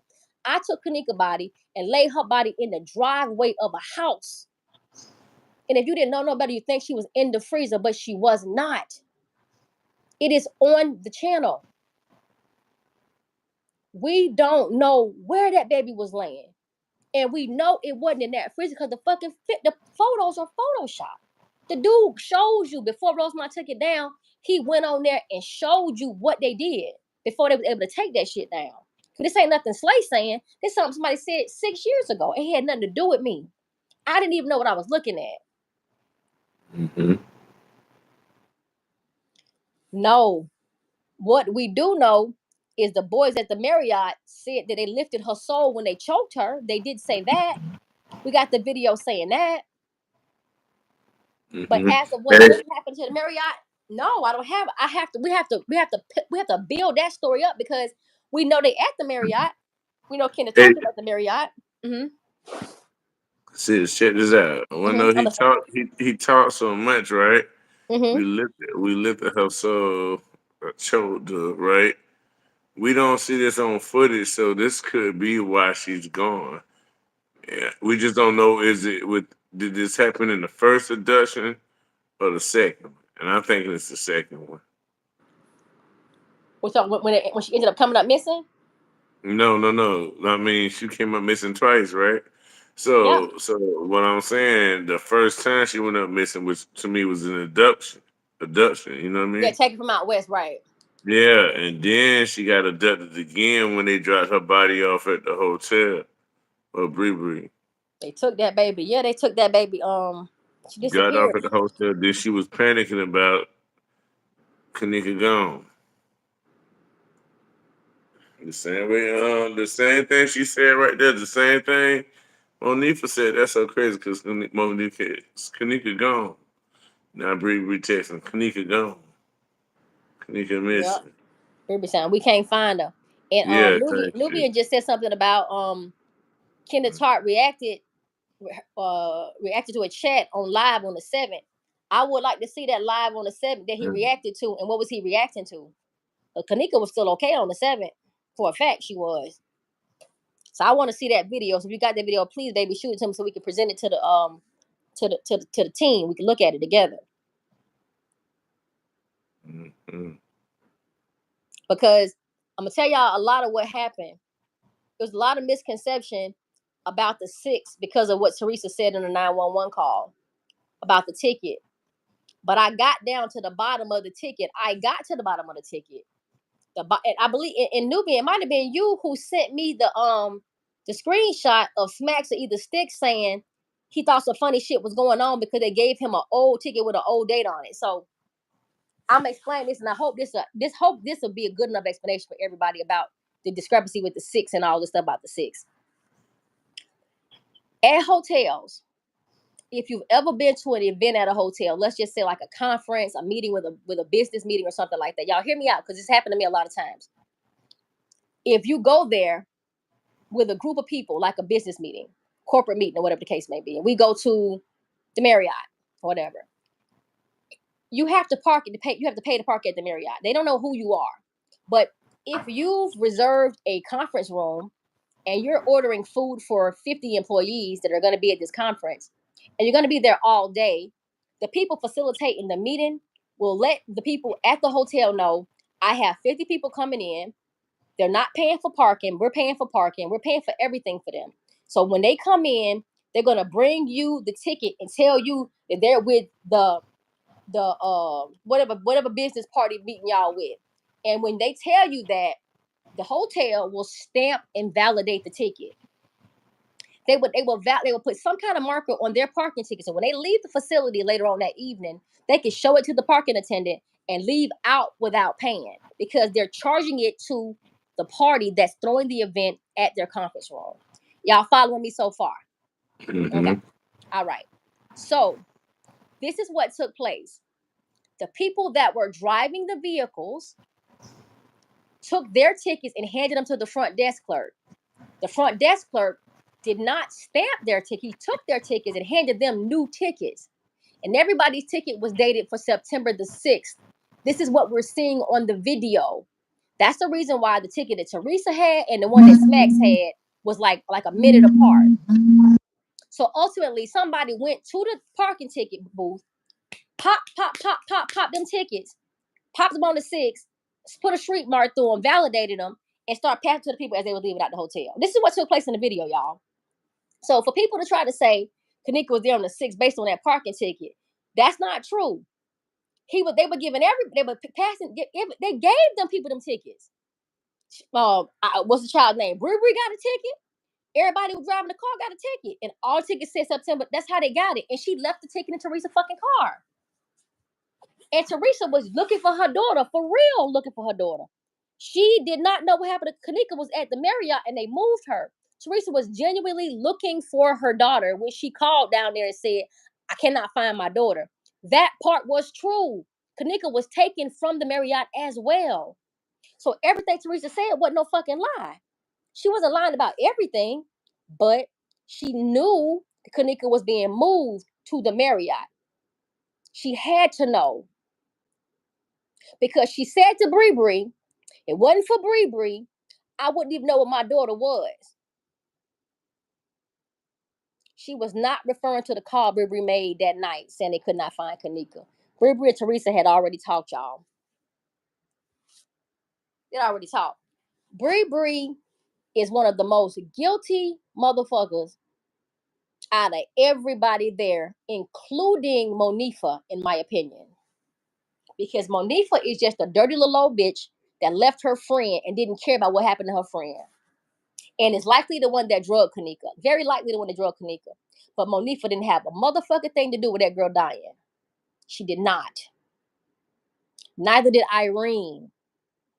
The person who last had Kenneka that we know of is Aubriana Mays. And she was protected at all costs. She was the only person allowed to speak on the MTV interview. She's the only person Teresa credited for saying I wouldn't know who my daughter was. It's something up with Bree. Bree is the key to everything, and people still not picking up on that shit. That girl had Kenneka body in the car with her. She was driving Kenneka body around when she was inebriated. It's on our video. Y'all got to go back to the series. Let me tell y'all what series that was. We got it. We're gonna lay everything out, y'all. Don't y'all worry about this shit. Y'all finna walk away understanding what happened. I'm committed to that. I'm very much committed to that. Now, do I think that every single aspect of this case, that we got this down, that me and Fred got every single nook and cranny, that Nubian Goddess got everything down pat? Nobody's saying we got everything down pat.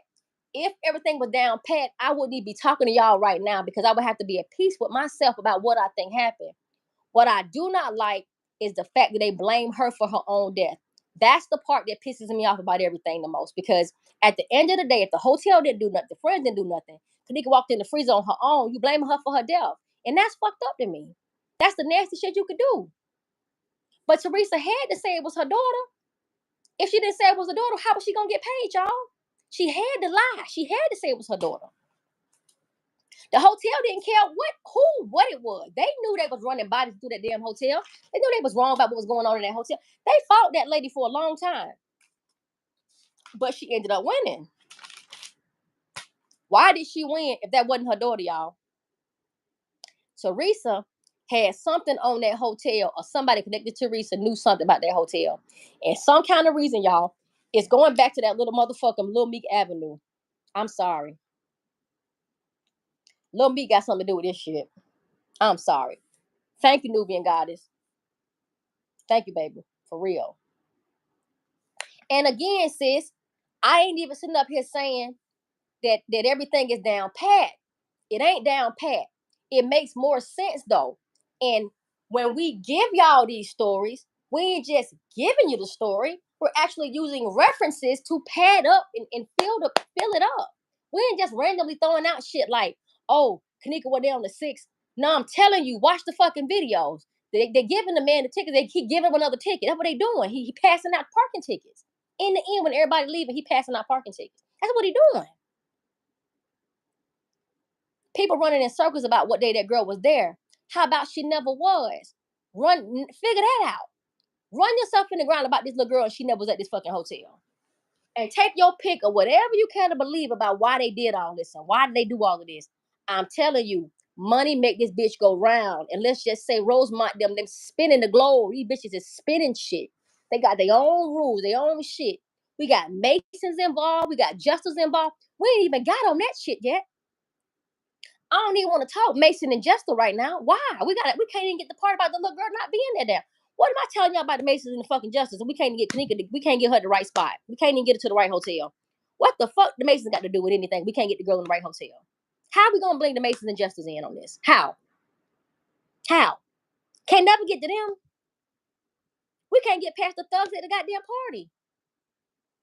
We can't get past that. We can't get past the simple shit like who she left with, who last seen her, where the party happened at. We can't get past none of that. How the hell we gonna ever get to the justice and the people that really was behind this whole ring of shit that's going on in the city? David Friedman, them ass. All of these big wigs that live in Skokie, Illinois, know what the hell Skokie is. What is FF Realty? What do they know? Who are the people at Crown Plaza? Who is the police chief? What about the officers that were protected? All this shit, it get way worse than this. And then you'll start to realize Kenneka was a fucking peon. I'm sorry. Not her losing her life. Not the baby who loses her life. The story about Kenneka walking to a fucking freezer was a joke, a big joke. They just paid for it, and they didn't even pay for it. The insurance company paid the lady for the shit. The man didn't lose no money. The whole hotel is insured. He paid to make the problem go away. They probably still running by through that bitch tonight. Somebody probably gonna go through that bitch tonight with a cooler and snatch some shit out of somebody tonight. They're gonna be on the airplane going to California finna save some other celebrity's life with somebody else's fucking kidneys. In my opinion, by the way. Did we have anything else for the Q&A? Anybody had anything else for the Q&A? Because one thing we got to talk about, y'all, is the girl birthday is tomorrow. And all I can say to y'all is I cannot be more grateful for y'all for coming in here, listening to me rant and rave. God bless Jig, baby bruh, because he come in and listen to me rant and rave and listen. And y'all notice he don't never cuss. It's always me cussing. He really literally be balancing me out like y'all really don't know. I don't need nobody on this bitch cussing and cutting the food with me. I don't need nobody to hype me up. I'm too hype already. That's why the chemistry worked for me and he and I, because he balances shit off. He calm. Everything calm about him. He's so calm. But the fucked up part about a calm person is piss him off and see if he ain't T-Slay to the 10th power when he mad. Oh, you get rowdy. You tear the whole goddamn building down. I know you will. See, I'm just a butt bag of hot air. But you, shit, it'll be over with. So, but anybody had any other? Okay, so Homer said, "Welcome to the chat, baby boy." He said, "I want to see Loso Day again." We'll do Loso Day. We'll definitely. I'm gonna put that on the paperwork. Loso Day is on the paperwork, and it was something else, guys. Somebody asked about the date of Loso Day. I'll give y'all the proof of the date of Loso Day. I got that proof too. Hold on, guys, writing everything down so I won't forget what you guys are asking me to do. One moment, team. Let me get my pen.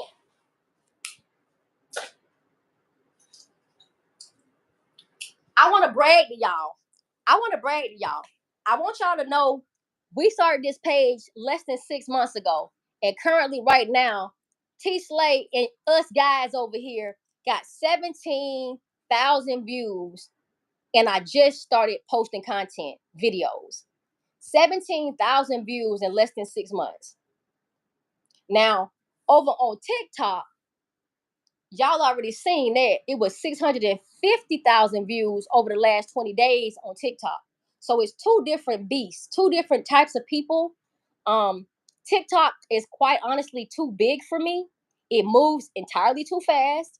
I need like moderators on TikTok to help me control the TikTok shit. So anybody in here now that has TikTok and wouldn't mind coming over to TikTok with me to go live over there and will help me man the crowd and be a moderator over there for me, please, so we can help these people with it. But TikTok moved too fast. I can't keep up with TikTok by myself. I tried it. I cannot do it.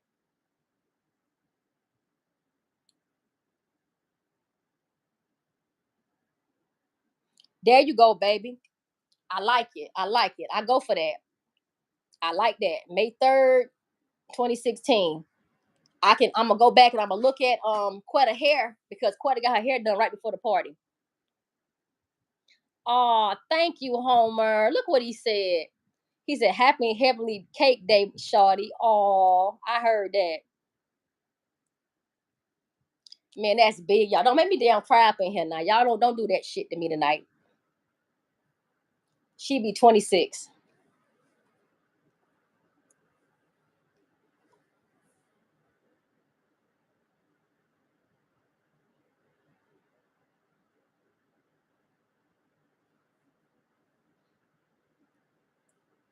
Go ahead, bro.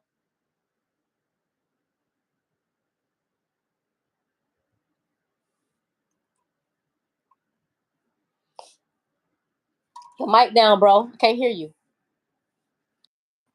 My bad. I had the mic on mute. I was reading. Hey everyone, Yeah. Royal Golden. What's up? Nene said if they planned this for months ago, why Kenneka? The only thing I know that got planned months ago was Kenneka planning the Irene party, helping to plan the Irene party. Right, bro. Right. some of that stuff was, I think it was just like his reaction. Like it was fast paced right there. They was coming, had to come up with the stuff right then. That's why it's so sloppy. It's just that the diversion was so good and making us drinking the Kool Aid, making us think she already in there instead of investigating the stuff they give us. We taking it like they giving us just the truth. When the truth is they edited it. You know what I mean? Not the truth isn't that they gave us the truth. The truth is that they edited it. You know what I mean? And changed stuff. Diamond, do you what up? Yeah, Nene said, she said was Kenneka part of the program when them kids was in. Are you talking about that GameStop Yeah. and shit they were talking about? You better say that, Santa. You better say that with your chest, He's saying it too. I man. did the text Shit. messages beat online. How do we know those are real? I think sis said something about that, that them aren't real text messages. We can't trust them. The No, ones we that leak cannot trust online. those. Um, um, look, do me a favor, Nubian goddess, do me a favor. Type in the chat today what we discovered today. Oh yeah, please tell that. Nubian goddess sent me a picture of a post where Peace would cover his mouth and Zach was, they were having a two-way call, and at the bottom it said that Zach was like, I was at the party and whatever the case may be. I broke it down to her and told her how I knew it was a lie, and I modified I took the screenshot and modified it in her face and sent it right back to her. Mm, And it said Nubian Goddess and T Slade was at the Crown Plaza that night. And I showed her how easy it is to manipulate text message. She was like, what the fuck? yeah. Is that easy? So what I'm trying to get y'all to understand is it's some fucked up stuff going on in the world, y'all. They got stuff going on with the government doing these false flags and shit, telling y'all that things happened that didn't happen to make Mm-hmm. you believe a certain way to so they can justify their actions. You Mm-hmm. got you got deceptive shit happening all over the place. You got social media driving fucking propaganda. You got the Mm-hmm. news being fucked up. It's so much bad shit going on that the best way to live your life is to tune everything out. Tune it all out. It Mm-hmm. doesn't mean that because you're turning your back on it doesn't mean that it doesn't exist, but you can only control what's going on in your life and in your circle. If you're worried about the Gaza Strip and them kids dying over there, why in the fuck is it still going on if somebody can stop it? Like, I don't know what they got going on out there. I don't trust none of the shit they saying. I don't watch it. If they ain't telling Mm-hmm. me a tornado coming my way, I don't fucking want to know. I Mm-hmm. don't care about nothing going on. They tell a tornado come towards this house. I got puppies and people I love in this bitch. Tell me the tornado on this way, and my ass going to my basement, and we finna go down there, and we gonna wait for the bitch to blow over. Other Mm-hmm. than that, I don't care nothing about no news. I don't care nothing about none of that shit. You are not finna get me depressed about some bullshit that I can't even I can't take no. I Exactly. can't change that. The I don't plus want to hear shit stress. about none of that negative shit. I want to get up in the morning fresh and happy and smiling Mm-hmm. and impacting everybody I walk past to get a positive reaction out of me because I'm happy all the time. I'm not gonna let that shit bother me. My babies make it home every night. I make it home every night. My people is safe. Ain't nobody sick, no cancer, nobody died. I'm happy because of that kind of shit. I'm not looking for no sad shit to dwell on. I'm just simply not looking for that. Sad shit gonna happen to you. People are gonna leave here. It's gonna happen. But don't call on this shit. Don't dwell on it. That's the reason why I'm so passionate about Kenneka. Because nobody gave a fuck about this baby that night. Now you're gonna ask yourself, what motherfucking night? Because it sure wasn't at the Crown Plaza. We got Peas them giving us the time. We got Teresa at the hotel. We got Leonora telling shit that don't make sense. We got a different timeline. We got Bobals clothes on the side of the road. Y'all, this shit is crazy. You stuck, broski. Look at him looking crazy, y'all.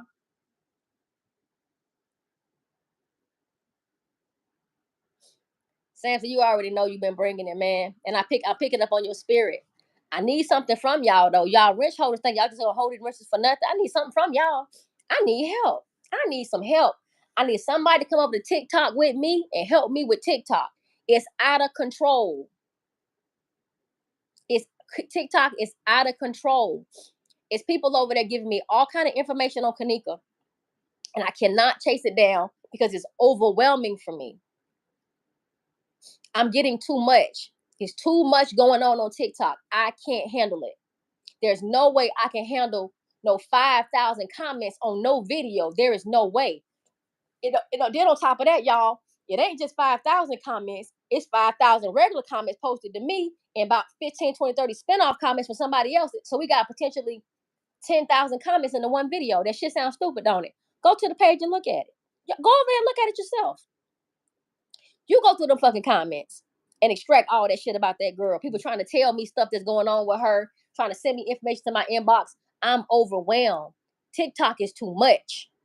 I need somebody over there to help me. Anybody that's in the chat right now that's on TikTok, I need help. I'm telling you I need help. I cannot control them people. It's too many of them motherfuckers over there. Thank you. Are you on TikTok, Samson?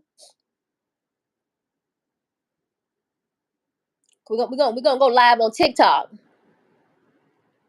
Yeah. Home, I heard the same thing too, baby. Zach wasn't at the party out west at the Marriott, and he definitely wasn't at Crown Plaza. So if they want to divert attention and get you looking the wrong direction,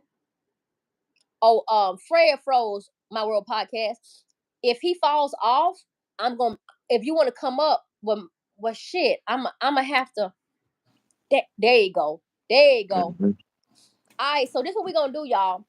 We got Mm-hmm. 29 holding up in here, right? I want to make sure we driving the point home before we get off, because what I want to do is I want to hop up on the StreamYard, because this is her pre the eve to her birthday, and it would be nice to let people come on and speak how they feel about her and how the case has impacted them. I think that'd be nice. I think it'd be nice for people to come up on StreamYard and say how this case impacted them, what was going on in their life at that time, and why you were stuck on this case. I think it'd be a nice way to pay a tribute to her. Now, if y'all think it's a good idea, I think it's a great idea. If y'all don't think it's a good idea, we ain't got to do the StreamYard. It's cool. We can stay right here. But for me, I just really got emotional just a second ago, because I'm thinking to myself, this baby will be 26. She could probably have kids and shit. She'd be normal. And then I wouldn't even be doing this right now. If Kenneka never passed away, I wouldn't even be knowing none of y'all. Like this, the whole world would, that girl died and the world changed, y'all. Kenneka changed the world with her fucking death. For everybody on this live, our lives changed forever when that girl passed away. And we still stuck trying to figure out what happened to her. She changed the course of everybody's life. And that is big. Yeah, London. I got boys, 24 and 25-year-old son. I got a baby that's 15. This shit is crazy. Nobody wants to do Teresa wrong. Like, who the fuck, what kind of monster do a motherfucker think I am to think that I would want to attack a woman who lost their child? Why would I want to do that? Cause hurt to this lady when she hurting a pain that I don't ever want to know. Well, you lied, lady. You lied, and I don't know who hurt her. And I'm treating all you motherfuckers the same. All y'all the same person to me, because I think everybody lied, and I don't give a fuck that you birthed her. You did some foul shit. You lied. You came out that hotel not protecting your daughter. And I don't like that. And what she said in the beginning prevailed in the end.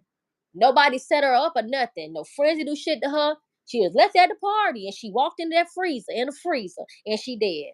And that's how she got her motherfucking money, y'all. So for me, I gotta axe the grind with her for that. But for her losing her child, I cannot even imagine. And that lady is suffering. She's suffering? Have y'all looked at her eyes? Have you looked at her face? Teresa ain't that much older than I am. If I stood beside Teresa, y'all would think that was my motherfucking sister or mama. So, probably like a mama. And we ain't that far apart in age. Maybe we are probably about 6, 7 years, but not how it look, though. Not how it look. Gilda eat your ass up now. And bro, you back quiet. Say something so I can see if you on here. Yeah, I'm on here, sis. Oh, I had it on mute. I got some cousins that just came in the house. oh, okay, my bad, baby. No, you Did you? good? I'm here. Okay, because if you want to drop down, you can. But if not, you keep it on going. Okay. Mm-hmm. But so that's what I like to do, y'all. If anybody else in the chat would like to come up on this 7th year.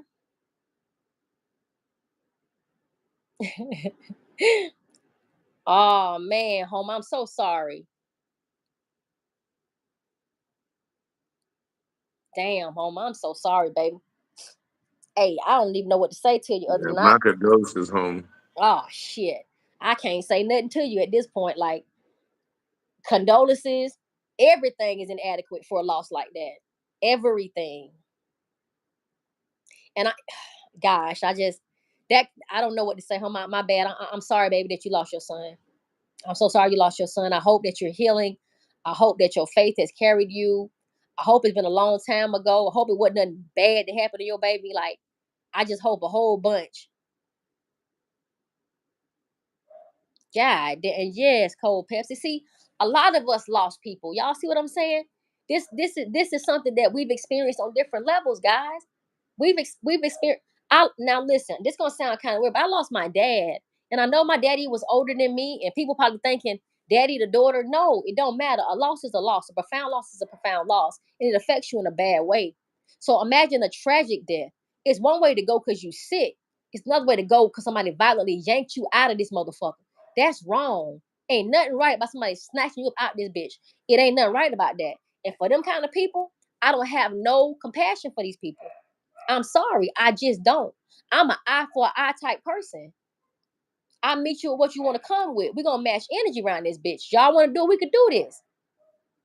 And I'm gonna go home and go to sleep. Real shit. And I'm hella sensitive. But fuck over somebody that I care about, you got whatever you got coming to you, sir, ma'am, child, whoever.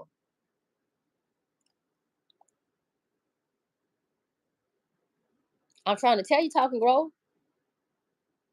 You take a special kind of sick motherfucker to do that, man. All I know is at first, I actually thought that Teresa was being advised by the police to not disclose what she knew in an get the people that heard her.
All right, y'all. I apologize about that. I had an incoming call, but I think all the info from every case should be public after trial.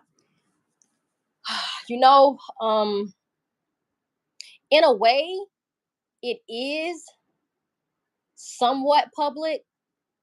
I don't know if the court proceedings and the decision and everything that was discussed in court is Sis, they actually can't hear available. you. I'm They sorry. can't hear you, sis. Can y'all hear me now? I hear you, but they said they can't hear you. Can y'all hear me? I just came back. They probably wouldn't hear me because I wasn't talking. Can y'all hear me now? If you can hear me, they can hear me too. Hold on. Let me put on my TV, see if I can hear myself on TV. Hold on. Let's see. Let's see. Let's put on my TV to see if they can. Okay. Okay. She We said we good good. now. Okay, cool. So I was reading something about somebody saying that they think that the stuff should be public. It should be public or whatever. And I'm gonna say this. I'm gonna drop down, sis. I'll be back. Okay, babe. All right, love y'all. All right, love you too, babe. We're gonna get on the other side. All right, POP. So the question was, why isn't it public? So this is what I can tell y'all. You can do a freedom of information request to archive and start to request certain documentation. I do not know if a Freedom of Information Act request can be invoked on the court proceedings or the decision, the final decision of the court to see what the final verdict was.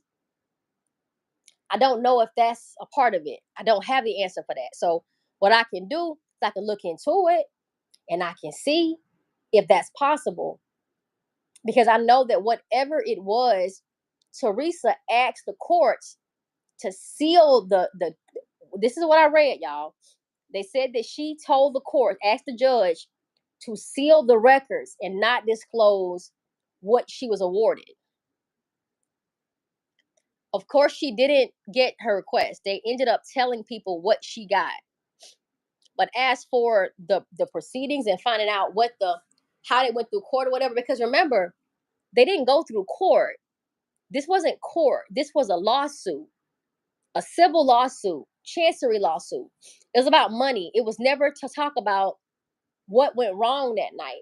The case was supposed to be accidental death and neglect or failure to do something. That wasn't, she didn't have to fight that. They were fighting probably the amount in court the entire time. But something happened in the end. The security company, Capital Security, ended up doing a suit on Murray Brother Caddyshack and CPO Hospitality. They sued the hotel and the restaurant. And right after they did their lawsuit, they ended up closing out the case and paying Teresa. So I really don't know the strategy, but according to what I was advised, because I did ask an attorney what he thought, what was that move? What's that move? And he said, that's a power move. That's a power move when one of the people involved in the lawsuit got information to something else about somebody else. They want to get out of the lawsuit. They don't want to be a part of the witness. They want to get out. They don't want to pay nobody. So they finna sue you too. So it gets them away from the responsibility of the lawsuit. So that's what that was. The Capital Security sued the hotel and Murray Brothers Caddyshack. That's why I think that the Capital Security people had something on the hotel. It goes back to the security team, footage, and knowledge of what was going on in that hotel. That's how I feel, guys. Now, I could be wrong.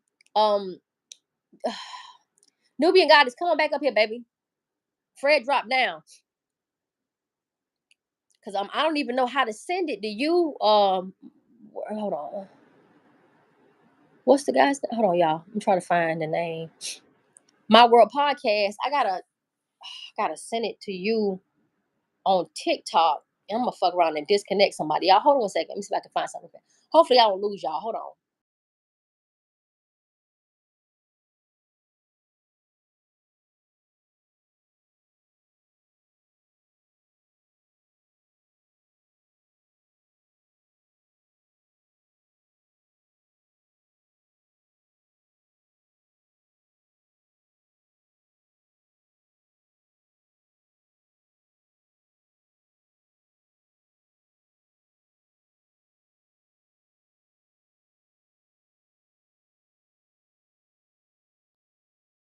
I'm sorry, y'all. Can y'all hear me? I came back. I was trying to drop the link for My World Podcast on TikTok, but apparently I've lost the link, so it won't let me. All right, we just have to do another way, y'all. But anyway, so I don't know about us ever finding out what actually was said.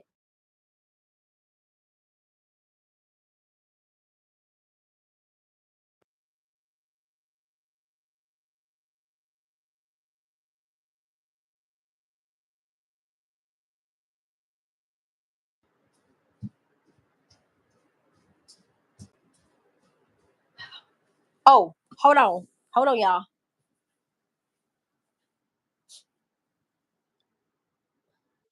All right. So I don't know about us ever finding out what actually was. You got to cut your background down, baby, a little bit, a little bit. All right. I did just now. Okay, thank you. So I was trying to send the link out to my web podcast, but I lost the link. I listen, y'all know I'm new to this shit. Hell, but I don't know if we could ever get the transcripts from court to say what was said. But the lawsuit was for accidental death, so they would just be talking about the fact that Kenneka was roaming the hotel for over an hour. That Teresa called the hotel at 2:30, asking them to look at the tapes. They didn't look at the tapes. They was walking past her. They eventually found her in the freezer dead. So it's not much to gather from what happened in court because it was all based on the fact that they allowed her to they failed to secure this area, and one of the hotel personnel locked her in. They said they locked in the freezer. Like a lot of shit that they said happened. We never got to see it. We never seen nobody lock Kenneka in no fucking freezer. We never saw that footage. The footage don't exist, by the way. But Teresa got her money based on this. They said that Kenneka walked into the freezer, and somebody in the hotel locked the door behind Kenneka and locked her in the freezer. But did anybody stop to ask the question, where the fuck is the footage of somebody going in there locking her in the freezer? We never saw that, did we? No, we didn't see it. We didn't get no real video. It was a fucking depiction. They tried to tell y'all from that in the beginning. Nobody didn't understand that. But now you know why she got all that bread on saying somebody locked her door in the freezer, and we never saw nobody going back to lock her in no fucking freezer. We never seen that. Kenneka wasn't even in that fucking kitchen, y'all. That's what I'm trying to tell y'all. You ain't gonna find none of this shit nowhere because it didn't happen like they said. And what's going on, Black Cuban Pay? I gotta pay attention, y'all. Oh, yeah, Nubian Goddess said she found it. Nubian Goddess, did you send it to me? It wouldn't let me send it to you. Like Well, I send me emailed it to you, and it like act like it was sending, and then I get a message saying it exceeded limitations, the all right, look. size limitations. Text me the content creator's name, and I know she said like, tell me the minutes, and she said like a 1:11 or 11:11. She gave some time. She said Hmm. the video length and the time. If you can send that to me, I'll go to the video and find it myself. Okay, 1 second. Thank you, dear. Mm, you better say it.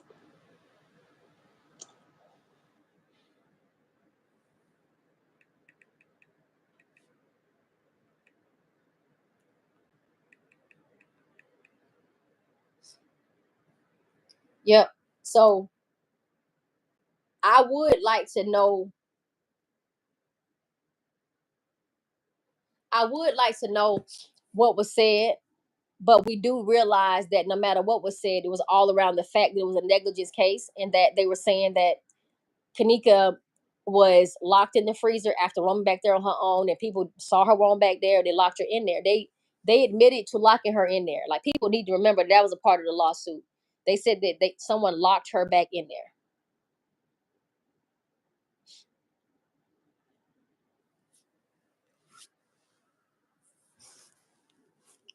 Okay. So were there any other questions? Okay, hold on, y'all. Hold on.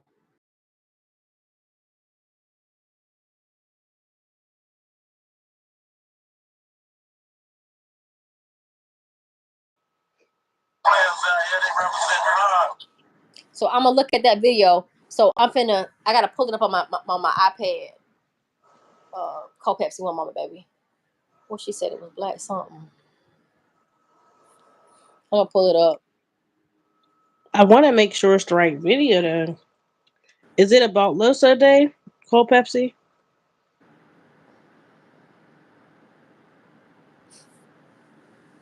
And yeah, why y'all finna chop that up? So I need y'all to remember that the lawsuit was for negligence, and they walked past Kenneka, and they locked her in the freezer. Except we never saw anyone go back there with keys to lock her in that freezer. That in itself to let you know that that wasn't the freezer that was in question. That just simply wasn't the freezer. We never saw footage. Either that or that wasn't the area they put her in. So either they did not give us the footage or that wasn't the correct freezer. However you look at it, we never got it. So I don't even know how people can think that we got the right footage or we in the right kitchen. Either way you look at it, it don't matter which way you pick it, it ain't right. Well, Teresa walked through the dishwashing room and then she ended up into the lower level kitchen, which is what they try to proclaim as the upper kitchen. They lied. We saw that on the video. They lied their ass off, y'all. They But they just had simply lied. Kanika walk through the lower level kitchen where the fan was and end up in the kitchen that they're saying she was found in, which is the upper kitchen. It don't make sense. How the mom going a different route than the person, the victim? And they trying to make it look like Kanika went upstairs and just looking for kitchens. I guess she's Mm-hmm. looking for kitchens, and she was walking around looking for kitchens the whole time. It makes no sense. Like, quit playing with us. It's just silly. Were there any other questions, y'all? Was there any other questions, y'all?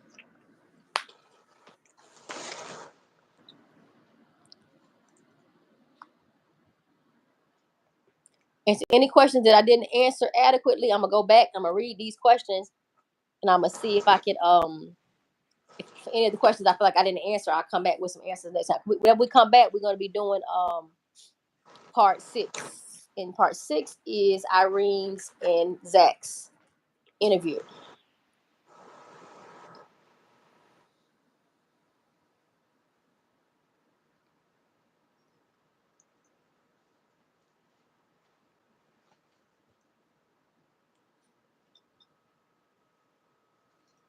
All Oh, right. I was right, Paul Pepsi. I did have the right video. Thank you, Carla. I tried to listen to it myself, but I can't hear it. And you said it was at 111. And so you said you couldn't send a video to me. You said right. Well, just now I tried to send it again, or I mean, I text you where the video starts at, where she says Got they yell at that and who the person is and the name of the video. So she just posted it in the chat and confirmed that that's the right video that I sent to you.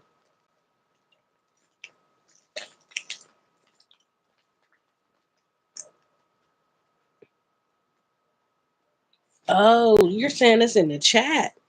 Wait a minute. That makes it a little different. Hold on.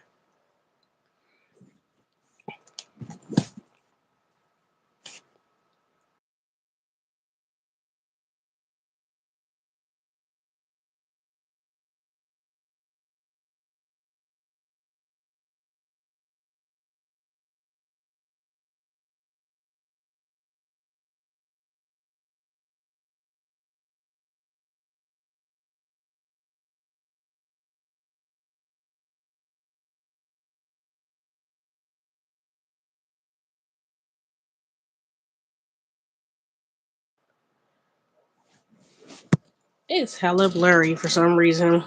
I could barely see the people's names. about J4K. I might have missed it, but I put it right where y'all told me to put it. I didn't hear it either. Is that the right video? She said it's on the comments though. She said like it's in the comments of the phone Okay, hold on. at that time is when they say J for K.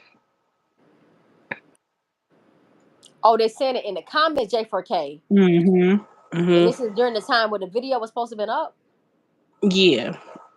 So it should have the dots because that'll make it live. But this video was shot 8 years ago. Yeah, my video is blurry for some reason. I can't read the comments. Oh, I can see the comments. And what I did, y'all, was I looked at Quetta hair. Quetta got some braids in her hair. And in her hair, she got like a little Mm-hmm. skunk braid right down the center of her hair, like some blonde little hair right down the center of her hair. She got red and blonde hair with a little piece of toothy braids right in the middle. And what I did was I ended up going looking at Quetta's social media. I went to her Facebook and I went all the way back to 2016. And I ended up finding when she got her hair done. She took pictures of her. She literally got her hair done. I got pictures of her getting her hair done. So I know exactly when this happened. And it happened in 2016 for a fact. And also, Shakira Garrett had braces. And her braces were taken off. Like I looked for weird shit. It was so weird how I tracked this shit down. but I did. I just got to give y'all the evidence of what I found. All right, well, was there any more, guys? Any more questions whatsoever for us to go over before we end this Q&A? Any questions? If I can answer a little bit better, y'all can ask a little bit better. So is there anybody in the comment section that still thinks that this happened at Crown Plaza, whether you believe in the out west theory or not? Is there anybody who thinks that Kenneka passed away, got this happened to her, that she actually walked in this hotel? I just want to see anybody. I want somebody to tell me if they think that happened. And also, like I said, and to what degree? What do you think that how she got in there? Like, how much was she there? Was she there unwillingly? Did they carry her in there? The answer to you, London. I wasn't saying I couldn't see the red dot. I said I'm hoping that it's there, so we know that it came off the live. And what red dot? What's the red dot? What's that mean? For to indicate that it's a live comment, because she's asking me. I don't see the red dot near the comment. I just can't see it. Period. It's blurry on my end through my tablet. I can't see none of this stuff. Of the video that they got on Kenneka Boo's video? I can't see it at all on my tablet, But and I got it on widescreen. what's a red dot though? What, I don't understand. Whenever they make a live, whenever somebody comment, the red dot is usually next to their name. Yeah, but this video was posted 6 years ago. This video was posted after Kenneka was dead. So how we looking at a red dot for a comment that happened after Kenneka died? How we look? How's we? I don't understand. No, this is Loso Day, so this would be May 3rd, 2016. How would they be saying J4K in the comments if she's not dead yet? Because this video was made after she died. The video itself was shot obviously in 2016. This was posted Oh, 6 I see what years you're ago. saying. So I this was see what you're posted saying now. after she passed. So they could say J4K in the comments because this video was aired. Somebody took Loso this live and aired it as a live on their page. Butt packs. Or Butt Packs or Vontrell whoever. Board. It's one of the two. Cause Butt Packs was the one that shot the video. So somebody Mm-hmm. took Butt Packs live and put it in as their live and went live, because this right here is like a live. Well, I don't know what the fuck going on, but just know that whatever going on right now happened after Kenneka died. This thing was shot 6 years ago. Video was okay. Yeah, The I see video what was you're made saying. 8 years ago. This was dropped 6 years ago. So is that so? Oh, so that's the question. So the question was, how are they saying J4K in the comment section if she was live in the video? That's what she was asking, right? Mm-hmm. Got it. Okay, now I understand. Let me So I go. kept reading it like, wait a minute. I No, wasn't saying I couldn't see a red dot. I was just saying it didn't. oh, It I wasn't get making it sense. now. Oh, wait a minute. Look at KJ. J4K. Yup. So this is what you have. I see that shit. Whole Pepsi. I see it. Somebody named Heather Michelle Delco.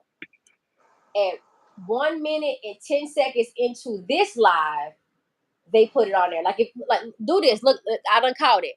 If you look at the video time, Nubian Goddess and Cold Pepsi is 1:11. This comment on the screen is saying 1:10. So Heather Michelle Delco was in Black Cubans live when she aired it 6 years ago.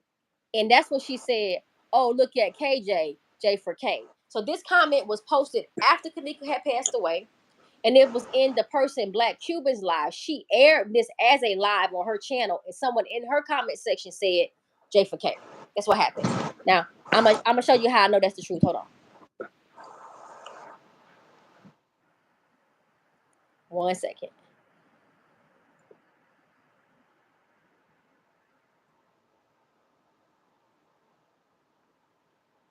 Yeah. So what she did was this. Oh, Coke Pepsi, I can see what you're saying. Hi, Black Cuban. I can see that. So when Black Cuban went live with this video, she was posting someone else's live. That's what the hell she did. And it had to be after Kenneka passed away. That's the only way you can explain that, because this video was posted 6 years ago. We know Loso video was posted in 2016. Kenneka wasn't dead in 2016. But I can see the confusion though. I can definitely see how this could have been looked at like, how in the fuck are you saying, how you saying justice for Kenneka and she in the Mm-hmm. video? How you saying that and she Yeah. in the video? Yes, I can see what you're saying. Now it makes sense what you're saying. That's why I was like, wait a minute. Let me listen to it one more time. So I went on mute. Like, hold on. So this girl showed someone else's live is what essentially happened. And in this person's live, it was 5 people in the live. If you look at the video at the top, it says 5 folk was in this live when this video started. So this live ain't Loso's live. Loso made the original live. So this ain't Loso's live at all. Loso made the original No, live. Loso's the person that they're I mean not celebrating. Loso. I'm sorry, not Loso. Butt Pack. Entrell Boyd. I'm keep calling him Loso. Entrell Boyd, the dude, the butt pack man. This ain't even his live. Because if it was his live, they wouldn't be saying no J4K in his live because she was definitely alive in 2016. So Mm-hmm. this ain't even butt pack video. I don't even know who this live belonged to. Let me roll it back. Hold on. I'm trying to see something. Hold on. Because I know that Buttpacks is the cameraman right now. Yeah, but these comments ain't from butt pack though. The comments that we seeing on the screen underneath the video is not butt pack's comments. They wouldn't be saying J4K in May of 2016. Mm-hmm. Oh, Shimon. Wait. Shon said, Samson. have you ever been able to locate any of the girls that look like KJ? Tell him about your journey today, girl, because that's funny that he said that to you. Could tell him Yeah, what you that was you doing today. mentioned that. That's why I said something about it. Like, that's why I read that comment. Like, wait a minute. Well, I feel like I got a person today I just found earlier. I believe it's one of the girls that was walking around as Kanika or whatever. So the girl that's in the footage, she was seen with the girl they saying is Mariah with the flowery jacket or whatever. Now the girl that I'm expressing about is the one that's wearing the gray leggings with the sunglasses on. I believe I just found her today. Like I feel like she's one of the lookalikes. And then in the bathroom footage, I feel like that's her cousin Sierra. Those are my opinions, though. Nothing factual. Right.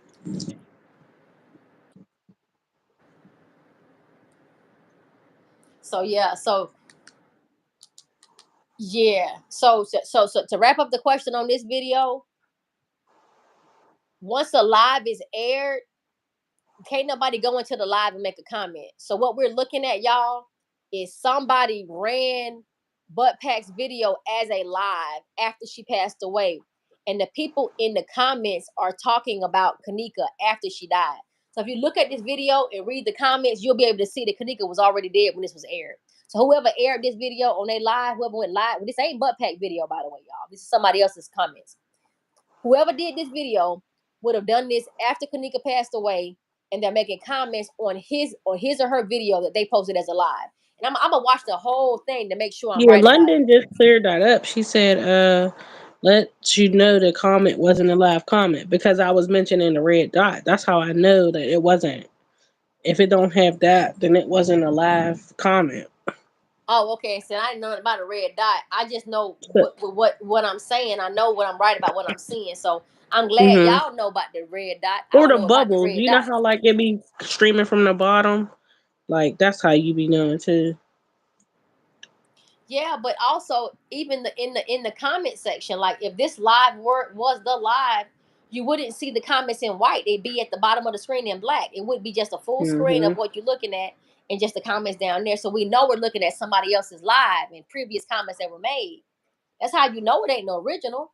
And it still had to be after she passed away. So what I'm gonna do is I'm gonna read all the comments and I'm finna look into this shit. Y'all know I'm finna go deep now. Y'all know if something is something if something bothering me, I ain't finna stop until it makes sense. So I'm definitely gonna look into it. But good catch, Cold Pepsi. That's some bothersome shit. And somebody, they said you dead, shorty. They said that shit. That bothered me. Yeah.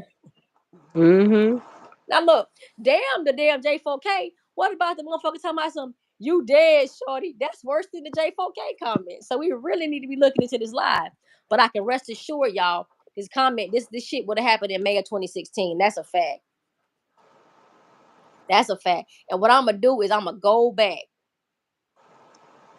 Okay, so Homer asked me, is it a red dot by my name? I don't know what's by my name, baby, because I'm not on StreamYard. And this right here is this is Facebook. They're on Facebook Live on here. This ain't YouTube. It's Facebook Live. They on. I think they're on Facebook Live, right? Is that Facebook Live? Okay, well take that back. Butt Pack was Facebook Live, but I think these people went YouTube Live and made these videos. Y'all listen. I gotta look into it because I'm confused. But what I can tell you is these comments that we're seeing at the bottom of that screen is not. It's not no goddamn original. And I'm gonna tell you how I know. Look at that fucking font. Look at the font on the video, y'all. That's not no damn original font. That's somebody else coming behind them. This is a follow up to a real live, y'all. But oh, okay. So Pepsi just said it's a red dot under my name. I can't see the red dot because I don't know what y'all seeing. I can only see what I'm seeing from my end. I see a black screen, and that's all. I don't see nothing. So what's the red dot? So the red dot is a YouTube dot? Is something YouTube where something shows up red? It's just an indication to show your lives. Oh, I'm still lost, but okay, y'all. I'm lost as fuck. But I'm gonna take y'all word That's for what I'm it. saying. Like on YouTube, it's different. Like the red dot shows you're live on Mm-hmm. here, but on Mm-hmm. Facebook, it shows that you're live in the comments by writing messages. That's all. Oh, so in Facebook, if a video is live and you making a comment, it's gonna appear like that. But on YouTube, if the person's live, it's gonna be by their name. You said is that right? Mm-hmm. Oh, okay, Yeah. I got it. I think I understand now. So whole thing is Cole Pepsi wanted to know how in the fuck was somebody saying rest in peace Kenneka if she was still alive. Mm-hmm. Pretty That's what we. much. That's the way the fuck we trying to come down to. And before I automatically say that I know what this is, I'm gonna look at this fucking video. I'm gonna look at this video, and I'm gonna look at some addition. I'm gonna try to find Loso's earliest video. I'm gonna try to find Loso Day earliest video, and I'm gonna see if I can compare what's going on in this video to what I see. Cause I haven't seen a Loso video where there ain't no comments. It's just the full screen. It's just Loso Day. No comments are going on the Um, screen. I think I got some of his family members. Like, I can send you, text you their names to see if they got it on their page. I know y'all right. Don't be so. Hey, I ain't finna dismiss what y'all saying because for real, I'm still confused. I'm still confused, and I care about the red dot, but I don't. The question is, how in the hell is somebody saying J4K in a video that this girl is in? I'm feeling like it's a replay or a re-airing of a live. Just like in Irene's video, we never seen comments in Irene's video. But then when somebody went back, I think 54 Keys went back and she re-aired Irene's video as a live, and then the comments started popping up. So it wasn't Irene's live, it was the person that was showing the videos live, the comment was popping up on. So I don't know. I'm finna look into it because it ain't quite. I'm still confused and I don't like it. I just don't like being confused. So I ain't letting this shit go. So Cold Pepsi, we gonna park that motherfucker. We gonna come back to this because this got me intrigued at this point. And most of the time when I get stuck on something, personal thing about me, if I get stuck on something, it's something there. I don't never get stuck unless it's some shit that I'm supposed to be looking at. So I'm finna put this on my stuck list and I'm finna investigate this shit. I'm gonna figure it out now. Are there any more questions at all before we end the Q&A for Kenneka? We going on. We got 2 hours and 40 minutes, but we've been riding, y'all. We've been going. Cause 120 is 2 hours. We at 160. We about to be 3 hours in on the Q&A, y'all. Yeah, Shimshon. I remember that part. I Listen, think that was Kenny she walked away from. you I said mean, who? that walked away from her. I believe that was Kenny that walked away from her. Nah, that's not Kenny. We looked into that. It looked like Kenny, but it ain't Kenny. We looked into it. But you know what we gonna do when we go to the stream yard? We gonna do it because somebody else said that they were like, somebody else distinctly said to us, her brother walked away from her on that live. And what we ended up doing was, I'ma post a screenshot of that. We looked into that shit, but that wasn't Kenny out there. But before I just say it like that, I'm just gonna show you what we found.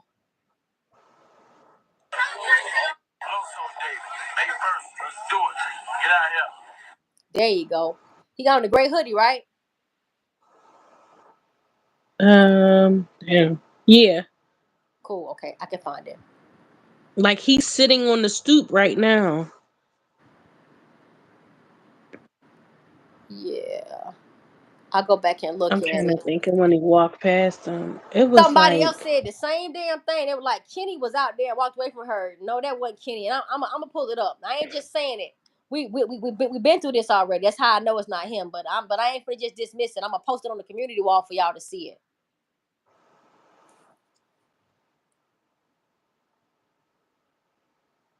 because her cousin Kentrell was out there too.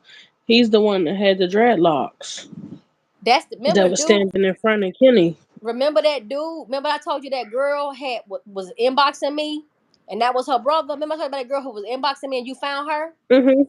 Yeah, Mhm. that's that girl brother. That lady, the girl that was inboxing me on Oh TikTok. shit. Remember that shit? Damn. And you found her. Remember That's I had you looking crazy. for this dude, and you tracked him down. Mhm. Remember I told you her TikTok name, and you said just That flip. brown skin dude. You were like, flip her name around, and you were like, oh, I found her.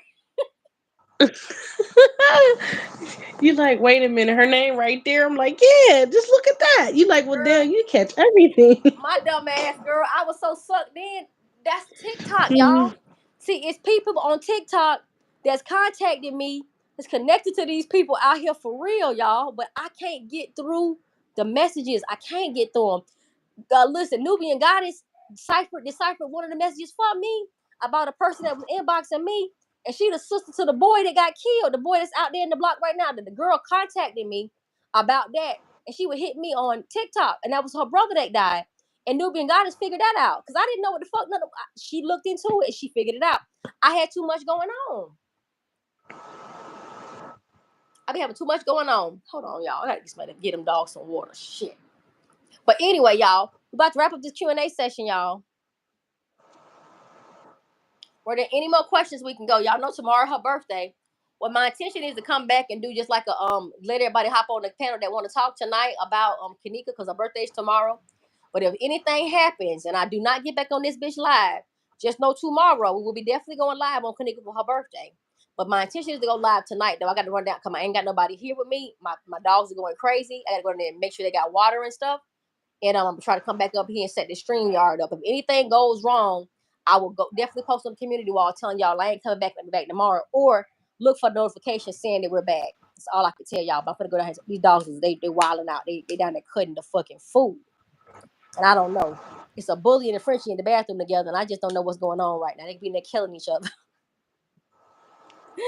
Were there any more questions before I run downstairs to take care of my puppies?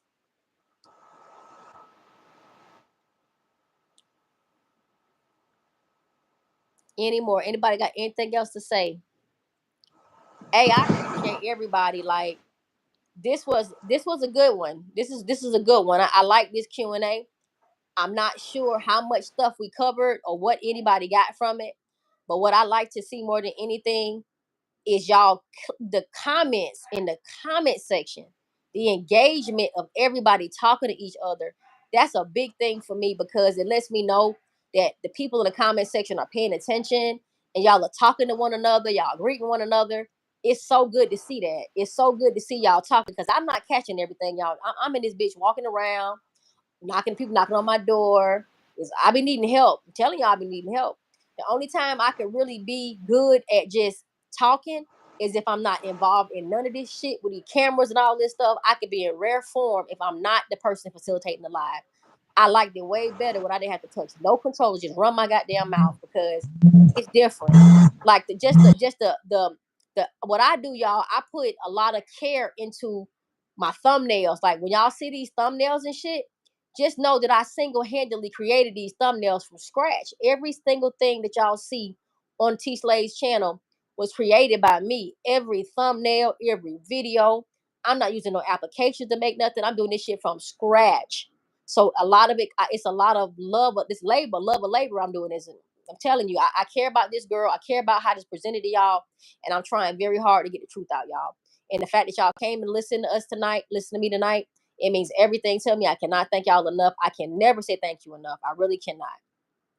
But I really, really, really appreciate y'all. Like I couldn't say it enough. And I ain't gonna lie, I got emotional tonight. I was talking about that little girl, and my eyes got teared up because she would legit be 26 years old right now. And I'm just like, damn, this baby missed so many birthdays. Like, it's fucked up. But we keeping her alive, telling the story, talking about her. So I appreciate you, Nubian Goddess, for coming out and helping me. And Fred, I appreciate you. Jig, I appreciate you. I appreciate all the rich holders. I appreciate everybody in this bitch that's coming out for Kenneka, because this ain't even about me. This is definitely about Kenneka, definitely about the truth. And I just hope that what we're doing is beneficial, and that this ain't just something y'all think I'm going to be doing it, because I ain't gonna lie, I'm tired. I'm tired. This shit, I expected it to be less than this, but when you telling the story and it's the truth, you can't stop the truth, man. And it may go on longer than what we thought it would go on, but we got to tell her story, y'all. And the baby birthday is tonight at 12, and I'm sure her family are probably celebrating.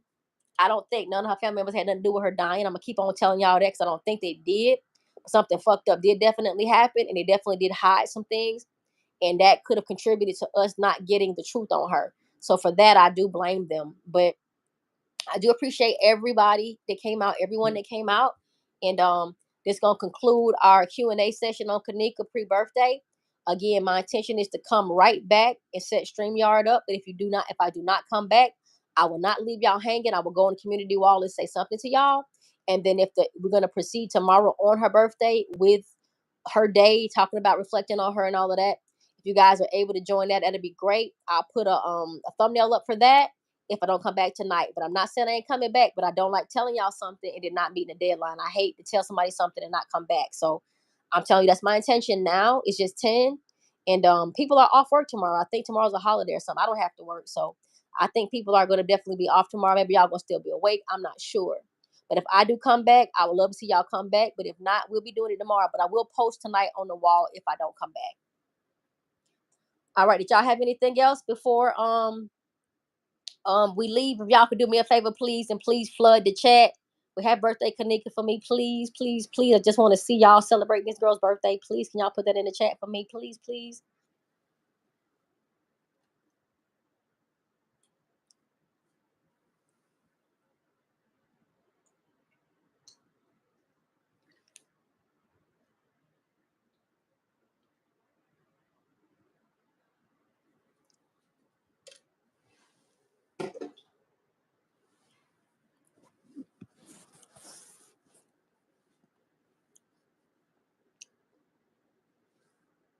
Thank you, Cold Pepsi. I appreciate that, baby.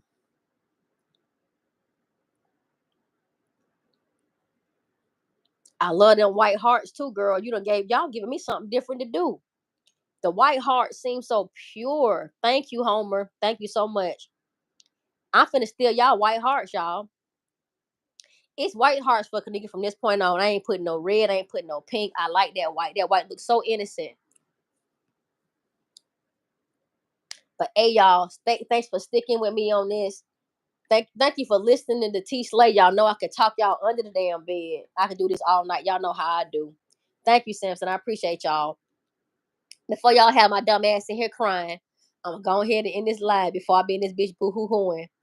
But y'all, take it easy. Look for something from me in the next 15, 20 minutes to say we coming back, or either to say I see you guys tomorrow on her birthday.